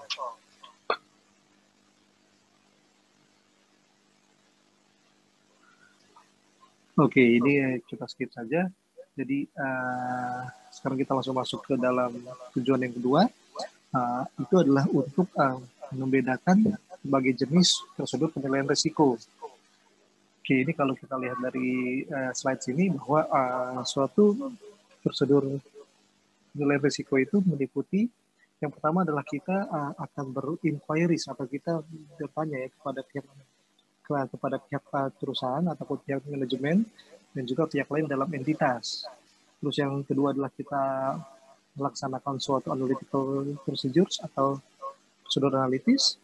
Kemudian yang ketiga adalah kita melaksanakan suatu observasi atau pengamatan dan juga inspeksi ya, atau kunjungan ke lapangan. Kemudian yang keempat adalah kita melaksanakan diskusi di antara anggota tim audit gitu ya. Jadi memang kita antara tim audit itu kita harus saling berdiskusi baik antara ketua tim maupun dengan anggota tim yang lain gitu ya, ataupun juga dengan supervisor atau penanggung jawab ya, atau pengawas atau yang setingkat level di atasnya. Dan yang kelima adalah dengan cara melaksanakan prosedur nilai risiko lainnya. Oke, sekarang kita akan bahas mengenai risk assessment procedures ataupun juga prosedur penilaian risiko. Jadi kalau kita lihat bahwa pelaksanaan prosedur penilaian risiko dirancang untuk membantu auditor memperoleh pemahaman tentang entitas dengan tujuan untuk menilai risiko salah saji material ketika merencanakan audit. Prosedur ini digunakan untuk menilai risiko salah saji material dan ruang lingkup untuk menentukan prosedur audit yang lebih lanjut. Oke, jadi memang ini juga di tahapan awal ya intinya semuanya. Jadi memang ini adalah suatu langkah yang paling penting sekali ketika seorang auditor harus menilai risiko yang sifatnya material gitu ya. Oke, jadi kalau kita lihat dari gambar adalah fungsi dari prosedur risk assessment adalah untuk yang pertama untuk menyediakan input kepada auditor untuk memahami entitas dan lingkungannya, termasuk juga untuk memahami penilaian internal ya atau internal control. Terus yang kedua adalah untuk membantu auditor dalam mengidentifikasi dan menilai risiko salah saji. Terus yang ketiga adalah digunakan oleh auditor untuk mengembangkan audit strategi dan audit plan ya, sebagai respon atas risiko yang telah sebelumnya dinilai. Sehingga memang kita harus lihat bahwa ada audit strategi, ada audit plan. Jadi memang ini adalah dua hal yang berbeda. Baik, ini akan kita coba jelaskan di slide yang berikutnya. Oke, jadi inilah kalau kita lihat tujuan yang ketiga, ini adalah untuk memahami pertimbangan utama auditor terkait dengan risiko salah saji yang material karena kecurangan. Jadi kita harus paham ya, apa sih judgement auditor ketika dia berkaitan dengan risiko salah saji yang material gitu ya, karena fraud. Oke, sekarang kita akan masuk ke slides bagaimana seorang auditor mempertimbangkan risiko kecurangan atau considering fraud risk. Oke, jadi kalau kita lihat risiko seorang auditor tidak bisa mendeteksi salah saji yang seperti material karena kecurangan itu levelnya lebih tinggi atau risikonya lebih tinggi dibandingkan dengan risiko seorang auditor tidak bisa mendeteksi salah saji karena kesalahan. Jadi ingat-ingat ya bahwa risiko tidak bisa mendeteksi salah saji karena kecurangan itu lebih tinggi risikonya dibandingkan dengan risiko tidak bisa mendeteksi salah saji karena kesalahan. Oke, jadi memang ini adalah karena fraud ini karena memang dia sifatnya hidden ya, atau dia tersembunyi, sehingga seorang auditor itu memang akan memiliki risiko bahwa dia tidak bisa gitu loh menemukan kecurangannya itu ada di mana kira-kira, karena memang ini adalah suatu hal yang kompleks ya, hal yang rumit. Jadi memang ya, ini juga dijelaskan bahwa mengidentifikasi suatu salah saji material karena kecurangan itu adalah sangat sulit gitu ya. Dan standar audit itu telah menguraikan prosedur yang harus dilakukan oleh auditor untuk memperoleh informasi dari manajemen tentang pertimbangan mereka atas kecurangan. Jadi ini adalah suatu langkah-langkah ya yang telah diatur dalam auditing standards untuk dilakukan oleh seorang auditor ketika mereka harus ngapain nih ketika mereka mau menghadapi suatu kecurangan gitu ya. Oke, sedangkan kita akan masuk ke dalam, kita masih di considering fraud risk yang kedua. Ini juga menjelaskan bahwa pertimbangan auditor atas risiko salah saji material karena kecurangan dilakukan di kedua level, yaitu baik di tingkat laporan keuangan maupun di tingkat asersi. Dan risk assessment ini harus dilaksanakan selama proses audit dilaksanakan. Jadi memang ini adalah suatu ongoing perlu di audit gitu ya, atau memang ini adalah terus dilaksanakan oleh seorang auditor ketika dia melaksanakan auditnya. Jadi memang sehingga risk assessment itu dia bisa direvisi gitu. Ketika misalkan di tengah-tengah audit dia menemukan ada suatu hal yang sifatnya baru gitu ya, ataupun juga memang ada tambahan lah gitu ya. Dan auditing standar mengharuskan auditor untuk mengasumsikan bahwa risiko kecurangan ada dalam masalah pengakuan pendapatan atau revenue recognition gitu ya. Jadi ini juga sudah diatur dalam auditing standar bahwa yang namanya masalah pendapatan itu adalah suatu hal yang sangat kritikal gitu ya. Jadi memang banyak sekali kalau pengalaman saya kecurangan itu dia melibatkan yang namanya akun pendapatan ya, karena memang ini adalah cara-cara perusahaan untuk berusaha untuk membuat keadaannya seolah-olah lebih bagus, lebih baik gitu ya, dengan misalkan salesnya lebih tinggi atau juga revenue-nya lebih bagus, seolah-olah dia menghasilkan suatu laba gitu ya. Padahal ternyata dia rugi ternyata ya, misalkan, atau dia ternyata memang dia labanya nggak sebesar yang dilaporkan gitu ya. Oke, terus kemudian kita akan masuk ke tujuan yang keempat. Ini adalah kita akan menjelaskan tanggung jawab auditor untuk mengidentifikasi risiko signifikan. Jadi kalau kita lihat bahwa ini adalah tentang mengidentifikasi risiko signifikan. Jadi risiko signifikan adalah risiko kesalahan penyajian material yang diidentifikasi dan dinilai yang dalam pertimbangan profesional auditor memerlukan suatu audit khusus gitu ya. Jadi risiko yang sifatnya signifikan ini akan dimasukkan dalam laporan hasil audit sebagai critical audit matters ataupun hal-hal audit yang sifatnya kritis gitu ya, atau utama atau penting gitu ya, sehingga memang ini biasanya dia juga ada di dalam laporan opini dia juga ada di halaman di depannya ya, atau ada di lembar opini biasanya ya, sebagai suatu risiko yang sifatnya kritikal ya. Oke, jadi ini juga kita lihat bahwa kalau kita mengidentifikasi risiko yang sifatnya signifikan, risiko signifikan ini biasanya adalah terkait dengan transaksi yang sifatnya non rutin gitu ya, dan ini adalah memang suatu hal yang memang sangat sulit untuk dilacak atau memang ini adalah suatu hal yang sangat tinggi risikonya, karena ini adalah hal-hal yang baru gitu ya, atau memang sesuatu yang sifatnya bukan rutin untuk perusahaan, sehingga potensi kesalahan itu lebih tinggi dibandingkan dengan transaksi yang biasanya sudah kita laksanakan sehari-hari, karena kalau kita sudah sehari-hari biasanya kita sudah hafal ataupun kita juga sudah terbiasa. Tapi kalau yang sifatnya non rutin ini adalah suatu hal yang unik gitu ya, jadi memang pihak perusahaan juga nggak biasa. Jadi misalkan kalau saya ingat itu tahun 2018 itu saya pernah mengaudit, tahun 2014 itu saya pernah melakukan audit atas suatu perusahaan yang di bidang telekomunikasi gitu ya, dan saat itu mereka itu sedang ramai pembelian satelit gitu ya. Wah, itu sangat kompleks sekali masalahnya, karena memang yang namanya kalau kita beli satelit itu adalah bukan hal yang setiap hari kita laksanakan gitu ya, tapi memang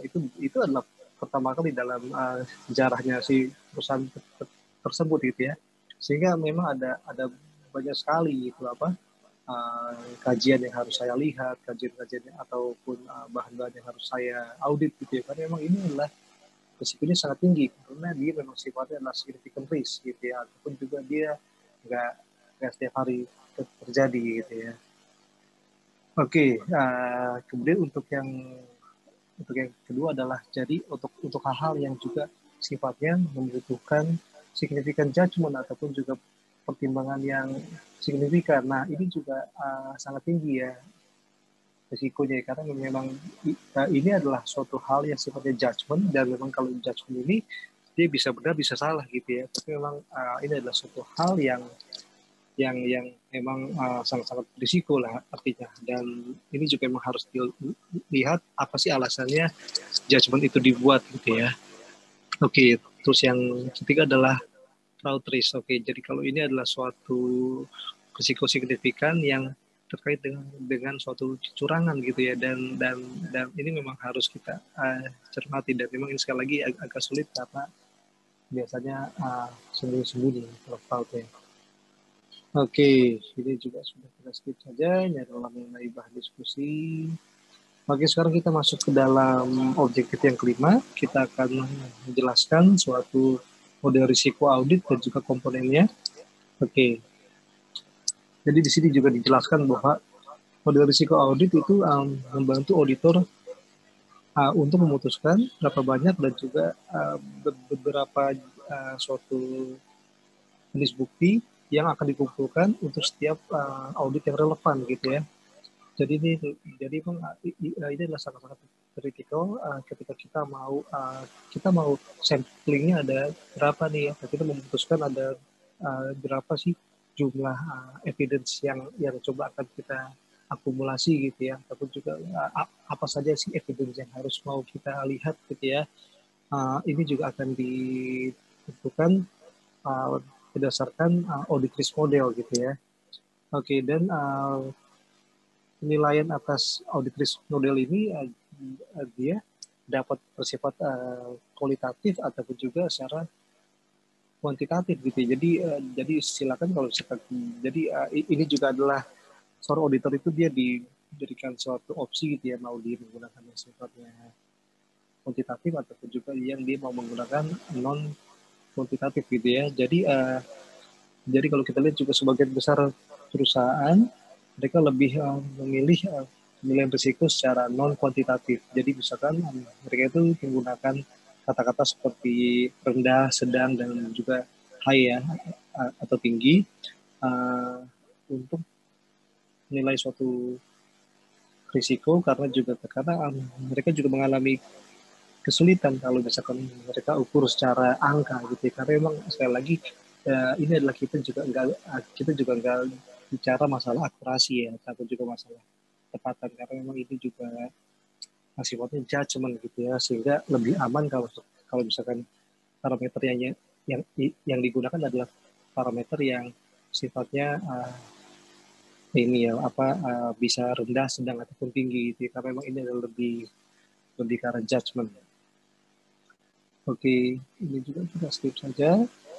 Oke, kemudian kalau kita lihat ini adalah suatu model risiko audit. Jadi audit risk model ini dia ada 4 risiko, dan 4 risiko ini akan coba saya jabarkan dalam bahasa Inggris ya, karena saya belum menemukan kata-kata yang cocok gitu kalau misalkan dia coba kita adopsi ke dalam bahasa Indonesia. Dan memang pengalaman saya selama ini kalau saya audit itu saya pasti gunakan kata-kata ini sebagai kata-kata yang saya cantumkan dalam laporan audit saya atau juga dalam suatu perencanaan audit saya gitu ya. Jadi memang seringkali kita gunakan istilah-istilah ini untuk mengaudit di Indonesia gitu ya.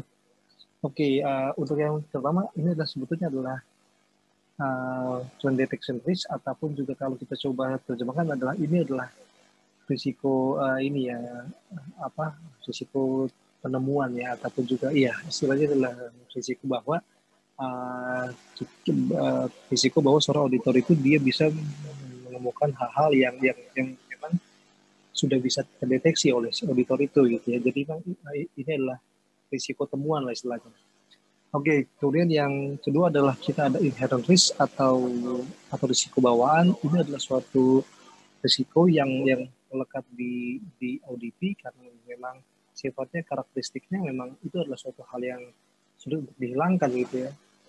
Oke, jadi memang kalau misalkan risknya itu misalkan gini. Jadi kalau misalkan coba kita lihat, misalnya perusahaan dia lokasinya, kantornya adanya di atas, ataupun gudangnya itu dia adanya di tepi sungai gitu ya.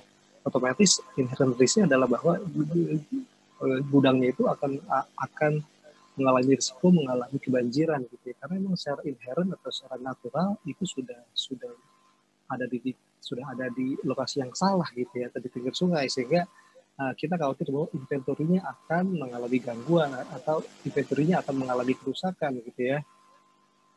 Oke, itulah cukup daripada inherent risk. Kemudian juga kalau control risk ini adalah risiko pengendalian, ataupun juga suatu risiko bahwa adanya suatu hal dalam internal kontrol perusahaan yang dia tidak berfungsi dengan baik gitu ya. Oke, dan yang terakhir adalah acceptable audit risk, ataupun risiko audit yang dapat auditor terima gitu ya.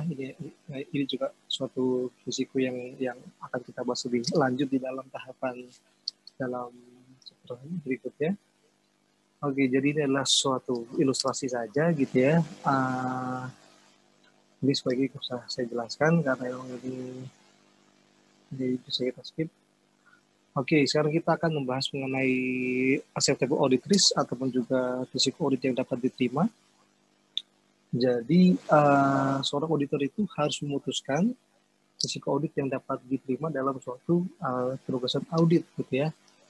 Langkah pertama adalah seorang auditor itu harus mengidentifikasi risiko audit engagement ataupun juga engagement risk, gitu ya. Dan kemudian setelah auditor itu mengidentifikasi risiko penugasan, auditor itu harus menggunakan risiko tersebut untuk memodifikasi acceptable audit risk atau risiko audit yang dapat diterima. Jadi engagement risk adalah suatu risiko bahwa seorang auditor ataupun KAP akan dirugikan setelah auditnya itu selesai, meskipun laporan auditnya itu sudah benar. Jadi misalkan begini ya, jadi kalau kita analogikan adalah, ataupun sering kita lihat adalah bahwa sering itu kali ada ya di berita di media massa gitu ya. Jadi misalnya di perusahaan X dia ternyata ada kasus korupsi, misalkan ada kasus fraud gitu ya, misalkan sebesar 10M gitu ya. Terus kemudian publik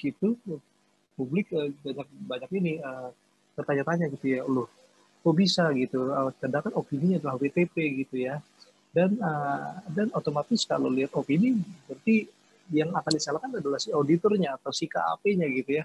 Kok bisa gitu loh opininya WTP tapi ada kasus korupsi gitu misalkan. Dan ini adalah sesuatu yang salah gitu ya, karena sebetulnya kan masalah opini itu tidak berkaitan secara langsung gitu ya, terhadap suatu kasus korupsi gitu ya, atau kasus kecurangan gitu ya. Dan memang tapi ujung-ujungnya lah auditornya yang akan disalahkan. Kita akan dianggap lalai lah, ataupun kita juga akan dianggap kecolongan lah istilahnya gitu ya, karena kita tidak bisa mengidentifikasi kasus korupsi ini gitu ya, padahal ada masalah di sana gitu ya.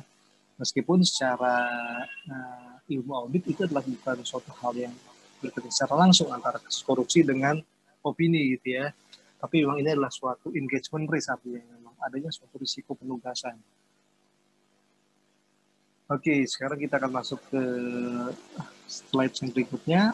Ini adalah hasil penelitian menunjukkan bahwa ada faktor-faktor yang mempengaruhi risiko penugasan dan juga secara langsung risiko audit yang dapat diterima gitu ya. Antara lain adalah sejauh mana pengguna eksternal itu mengadakan laporan keuangan tersebut gitu ya.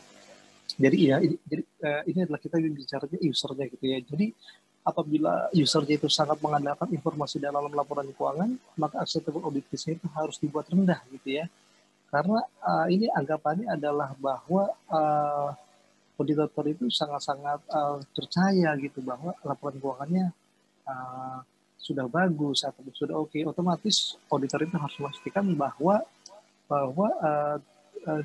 tidak ada suatu kesalahan dalam laporan keuangan itu gitu, sehingga acceptable audit risk itu harus dibuat rendah. Oke, kemudian faktor-faktor yang lain adalah kemungkinan si audit ini dia akan mengalami masalah keuangan gitu ya setelah laporan auditnya itu diterbitkan. Oke, dan yang ketiga adalah kita mengevaluasi auditor atas integritas pihak manajemen gitu ya. Jadi ini juga sangat berpengaruh terhadap acceptable audit risk-nya dari si auditor gitu ya. Oke, jadi ini adalah kita kalau melihat ini adalah suatu metode yang sering digunakan oleh praktisi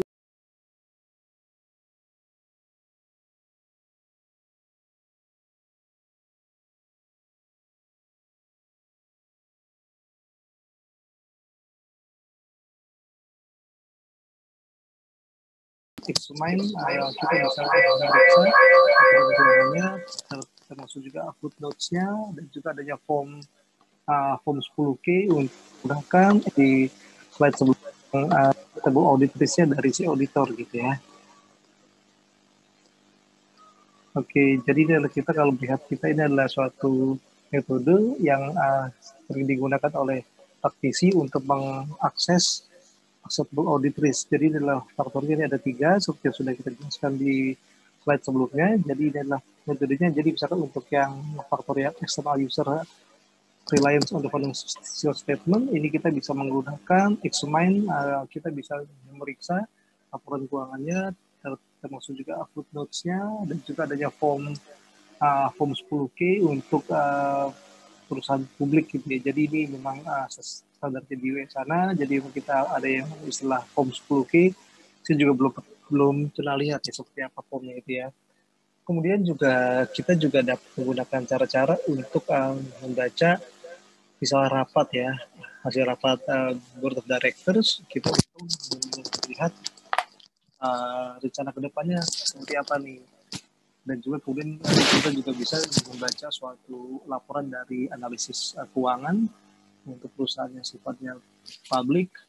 Kemudian kita juga bisa diskusikan suatu rencana keuangan ya dengan pihak manajemen.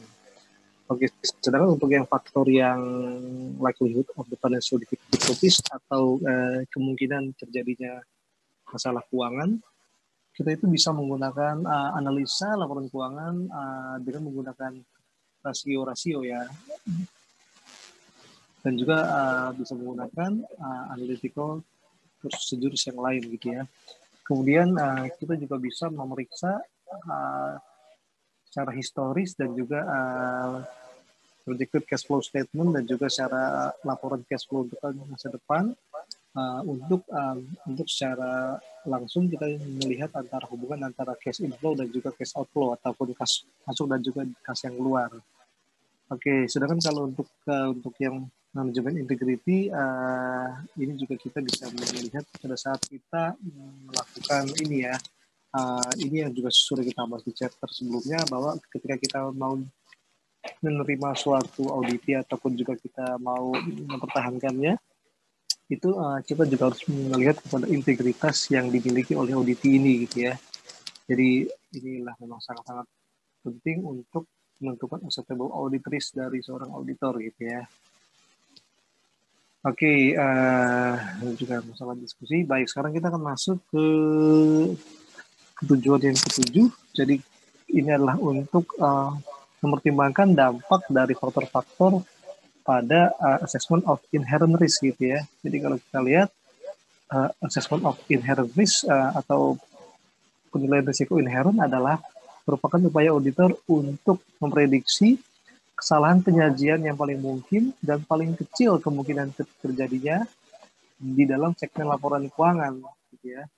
Dan hasil assessment of the inherent risk ini akan mempengaruhi jumlah bukti yang akan dikumpulkan oleh auditor, kemudian juga staf yang akan ditugaskan, dan juga review atas audit documentation ataupun juga review atas suatu kertas kerja audit gitu ya.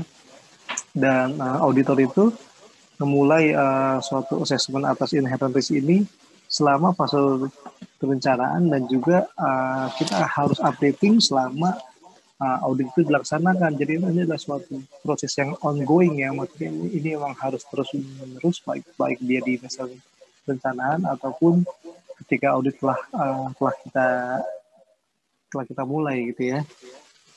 Oke, jadi memang ini adalah kalau kita inherent risk, kita selalu ingat bahwa ini adalah risk yang sifatnya lekat ya, ataupun juga dia memang sudah menjadi karakter alami daripada si audit itu sendiri gitu ya. Jadi kalau kita lihat bahwa auditor itu harus mempertimbangkan faktor-faktor utama saat menilai risiko inherent, antara lain adalah sifat bisnisnya klien, kemudian juga hasil audit sebelumnya, dan juga kemudian adalah audit yang sifatnya awal apabila dibandingkan dengan audit yang sifatnya berulang. Ini juga secara inherent risk akan berbeda, dan pihak-pihak lainnya. Jadi ini memang lebih kepada risiko karena nature ya of the client business, dan juga hal-hal yang ada di dalamnya gitu ya. Dan pada saat kita mengakses inherent risk ini, seorang auditor itu harus mempertimbangkan faktor-faktor utama pada saat kita melakukan assessing of the inherent risk. Jadi yang pertama adalah seorang auditor itu harus melihat adanya suatu transaksi yang sifatnya kompleks dan juga non-rutin. Jadi memang ini adalah sama seperti tadi acceptable audit risk. Jadi memang ini sifatnya dia transaksinya memang nggak rutin gitu ya. Jadi memang sangat-sangat berbahaya karena ya itu sekali lagi bahwa risikonya pasti akan lebih tinggi apabila dibandingkan dengan suatu kejadian yang sifatnya rutin, karena memang ini adalah hal-hal yang sifatnya extraordinary ya, ataupun juga unik gitu ya. Oke, kemudian juga ini juga sama juga seperti yang tadi sudah kita bahas, bahwa adanya satu judgment yang akan digunakan untuk mencatat saldo akun dan suatu transaksi secara benar gitu ya. Ini juga akan mempengaruhi inherent risk yang dikarenakan. Sekali lagi kita juga bicara masalah judgment ya, dan juga judgment ini dia itu sesuatu yang sifatnya masih debatable gitu ya. Artinya bisa jadi judgment yang digunakan oleh si pihak manajemen adalah kurang tepat gitu ya. Tapi karena mereka punya alasan ya, saya pikir ya, dan mereka sah-sah saja untuk melakukannya. Dan tugas seorang auditor adalah untuk memastikan bahwa alasan-alasan ataupun pertimbangan yang digunakan ketika judgment itu dibuat adalah sudah benar gitu ya. Oke, kemudian juga faktor yang harus dipertimbangkan adalah jumlah atau populasi yang akan diaudit ini juga sangat-sangat menentukan gitu ya. Otomatis kalaupun misalkan kalau kita bicara inherent risk, jadi misalkan kalau kita lihat jumlah data, anggaplah gitu ya, jumlah data dari suatu perusahaan, jadi misalnya perusahaannya adalah sangat besar sekali gitu ya, kompleks ya, misalkan dia punya contoh dari Sabang sampai ke Merauke gitu ya, otomatis juga data yang akan diolah itu juga ataupun juga informasi yang akan ditelaah gitu ya, itu juga sangat-sangat kompleks sekali, sehingga memang ini juga akan mempengaruhi inherent risk-nya ya, gitu ya, karena memang jumlahnya sangat besar, ataupun jumlahnya memang sangat-sangat luar biasa gitu ya. Oke, dan juga yang keempat adalah faktor-faktor yang terkait dengan laporan keuangan yang mengandung kecurangan gitu ya. Jadi ini sekali lagi bahwa selalu ada unsur yang namanya fraud gitu ya. Fraud ketika kita mau mengakses suatu risiko gitu ya, baik itu acceptable audit risk maupun juga inherent risk gitu ya. Kemudian juga yang harus kita pertimbangkan adalah faktor-faktor yang terkait dengan penyalahgunaan aset gitu ya. Jadi ini juga suatu hal yang harus kita waspadai gitu. Seorang auditor harus lihat ketika mereka mau mengakses daripada inherent risk-nya perusahaan.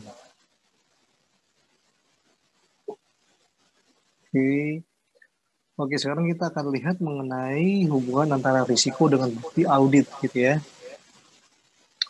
Jadi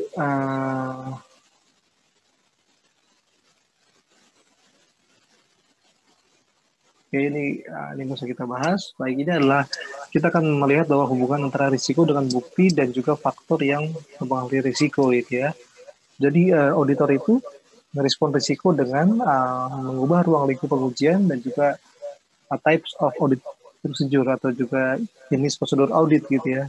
Termasuk auditor itu harus memasukkan unsur ini ya, tidak pastian ya, ke dalam langkah-langkah ataupun prosedur audit yang telah dibuat atau yang akan digunakan gitu ya. Terus juga seorang auditor itu harus memodifikasi bukti audit. Kalau ini dia maksudnya adalah olah data gitu ya. Jadi misalkan seorang auditor itu harus dia tuh bisa bisa merespon risiko ini dengan melakukan modifikasi. Jadi misalnya dengan IT audit atau olah data, sehingga risiko ini bisa diminimalisir. Otomatis kalau misalkan suatu IT audit ini telah dilaksanakan, otomatis data ini akan bisa tersusun lebih rapi, akan bisa dianalisa lebih akurat gitu ya. Jadi misalnya adalah kita melakukan suatu olah data itu baik menggunakan suatu software audit, misalkan ACL, ataupun juga kita bisa menggunakan Excel gitu ya. Dan adanya olah data ini memang sangat-sangat membantu auditor dalam hal menganalisa suatu data yang sifatnya sangat-sangat besar atau sangat kompleks gitu ya. Misalkan di jumlahnya ada banyak sekali, misalkan ada sekian juta transaksi atau records gitu ya. Oke, dan juga kemudian juga caranya seorang auditor itu untuk respon risiko adalah dengan cara menggunakan staff yang memiliki pengalaman lebih gitu ya, ataupun juga more experienced staff. Jadi memang kalau kita bicara audit itu pasti otomatis dengan pengalaman itu adalah semakin jamnya itu semakin meningkat ya, jam terbangnya semakin tinggi, otomatis biasanya juga akan diiringi juga dengan semakin meningkatnya kemampuannya gitu ya. Sehingga ini juga adalah jadi salah satu cara auditor itu dalam merespon risiko gitu ya. Kemudian cara dia yang terakhir adalah dengan cara melakukan review ataupun atas suatu lulusan audit secara lebih hati-hati daripada biasanya. Jadi biasanya nih kalau review memang dia itu sudah dilaksanakannya oleh ketua tim ke atas gitu. Artinya memang kalau misalkan adanya suatu koreksi ataupun juga review itu dia adanya di tingkat ketua tim, kemudian juga di tingkat supervisor, kemudian juga di tingkat penanggung jawab gitu ya. Jadi memang ini adalah suatu istilahnya suatu pengawasan lah, apakah audit itu sudah dilaksanakan sesuai dengan standar atau belum gitu ya. Oke, kemudian juga kita masih membahas hubungan antara risiko dengan bukti dan juga faktor yang mempengaruhi risiko. Faktor lain yang perlu dipertimbangkan adalah risiko audit untuk setiap segmen. Kemudian juga kita harus mengaitkan antara performance, materiality, dan juga dengan risiko, dan dengan audit objektif terkait dengan saldo ya, ataupun juga ini adalah kita artinya kita itu harus melihat hubungan antara risiko dengan PPM-nya, dengan performance materiality-nya ya, terkait dengan tujuan audit yang terkait dengan saldo gitu ya. Kemudian juga faktor lainnya yang perlu dipertimbangkan adalah measurement limitation. Ini adalah suatu kendala-kendala ataupun suatu batasan dalam hal kita pengukuran gitu ya. Jadi misalkan seorang auditor itu di lapangan dia mengalami kendala misalkan dalam hal mengukur suatu, anggaplah volume gitu ya, dan masalah ini, jadi misalnya gini, jadi misalkan auditor itu dia harus menghitung potensi kedalaman suatu laut gitu, misalkan gitu ya, maksudnya adalah potensi yang ada di dalam suatu laut itu berapa sih. Jadi konteksnya adalah kalau kita lihat misalkan kita ingin melihat atau kita ingin menghitung masalah kerugian negara akibat daripada kerusakan lingkungan, dan ini adalah suatu hal yang memang sifatnya sulit diukur gitu ya. Oke, dan karena memang kerusakan lingkungan itu memang sangat sulit untuk seorang auditor itu menghitungnya, karena memang sangat kompleks sekali, dan juga bagaimana cara kita menghitung value dari suatu alam gitu ya, dan ini memang sangat kompleks sekali, sehingga ada semacam batasan perhitungan atau juga measurement limitation, dan hal ini harus ditanggung sebagai risiko gitu ya.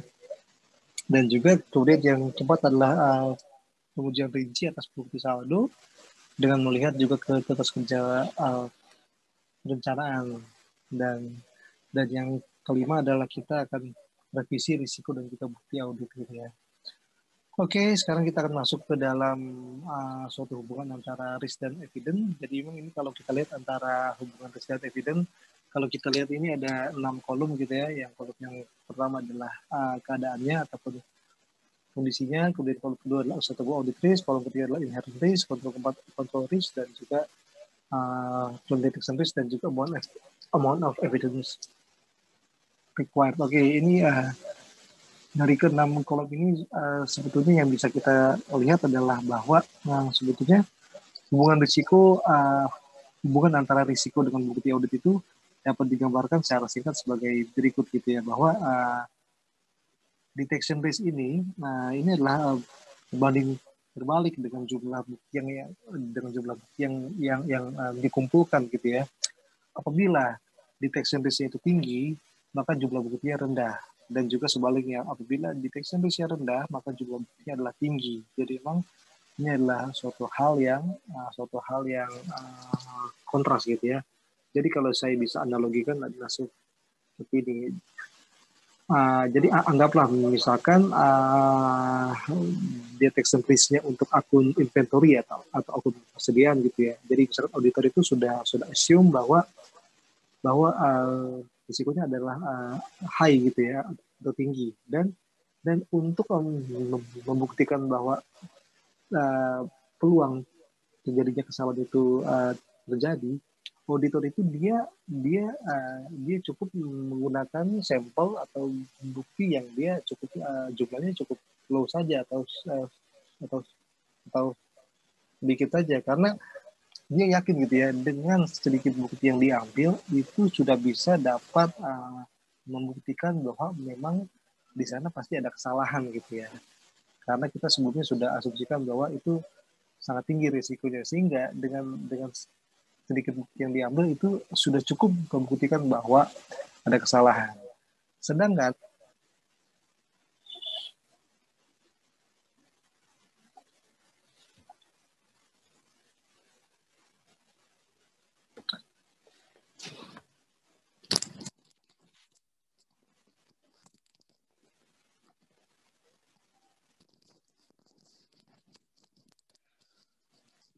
Ya, tadi sudah kita bahas mengenai chapter 8 ya. Jadi memang tadi videonya memang keputus atau memang saya yang salah itu ya? Ini bila ada pertanyaan silakan diajukan ya. Oke, jadi memang sudah habis. Oke. Ya, gimana? Apakah ada pertanyaan tentang chapter 8? Tentang masalah risk of material misstatement? Apakah sudah cukup jelas?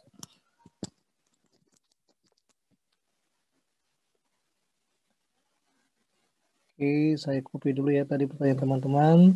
Supaya saya punya histori kalau ada yang memberikan pertanyaan.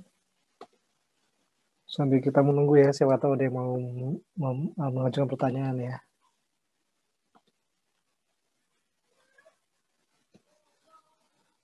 Oh ya, ini kalau hari ini kita selesai agak lebih awal, bagaimana ya? Setuju nggak kira-kira?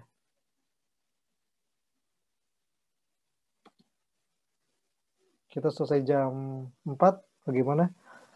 Soalnya saya mau jadi babysitter hari ini. Istri saya mau ada kuliah, ada kelas malam, dan saya harus jagain anak-anak nih. Tapi nggak apa, tapi kalau misalkan kalian masih mau sampai jam 4:30 juga. Oke, saya rasa materinya juga sudah habis untuk yang pertemuan kali ini. Jadi tadi kita sudah membahas mengenai chapter 7 buku Arons, kita sudah bahas mengenai perencanaan audit, dan juga sudah kita bahas mengenai materialitas, dan juga terakhir kita bahas mengenai risk of material misstatement. Apakah ada pertanyaan sampai dengan sejauh ini? Atau sudah cukup jelas semua? Atau masih ada di Zoom nggak tapi ini? Masih, Pak. Oh, masih ya. Oke, baik, ini ada satu. Oke, belum ada pertanyaan ya. Oke, baik, saya pikir kalau misalkan sudah tidak ada pertanyaan dan saya juga ada keperluan, saya mau jagain anak-anak karena apa? Istri saya ada kuliah nih malam ini, jadi memang tugas saya di Australia yang utama adalah jaga anak-anak ya. Yang lainnya hanya kerja sampingan aja sebetulnya. Oke, jadi apabila ada pertanyaan silakan di email saya atau juga boleh ke WA atau juga silakan dengan cara yang lain. Saya akan selalu siap ya. Dan kita ketemu lagi berarti hari Sabtu, dan saya mohon maaf karena saya sudah memaksa kalian semua masuk di hari ini ya. Seharusnya kalian santai-santai, malah kalian harus masuk, dan saya setelah ini saya ada kelas nanti jam 10 malam waktu sini. Jam ya di sana masih jam 7 ya. Karena saya bisanya juga di jam-jam segitu. Oke, kalau begitu saya ucapkan terima kasih semuanya. Oh ya, saya lupa. Terakhir boleh aktifkan dulu kameranya. Saya harus bikin laporan screenshot kepada kampus nih. Oke, sebagian aja nggak apa-apa kalau masih ada yang ini. Oke, nggak apa-apa, cukup ya. Oke, kalau gitu kan kita hitung untuk kita foto bersama untuk laporan kita ke kampus ya. Iya, 1, 2, 3, cheers. Oke ya. Ya, semuanya terima kasih. Saya ucapkan wabillahi taufiq wal hidayah. Wassalamualaikum warahmatullahi wabarakatuh. Selamat sore dan salam sejahtera untuk kita semua. Sampai ketemu lagi hari Sabtu jam 7:30 ya. Ya. Oke, terima kasih semuanya. Assalamualaikum. Selamat sore. Terima kasih, Pak. Waalaikumsalam. Terima kasih, Pak. Terima kasih, Pak. Makasih, Pak.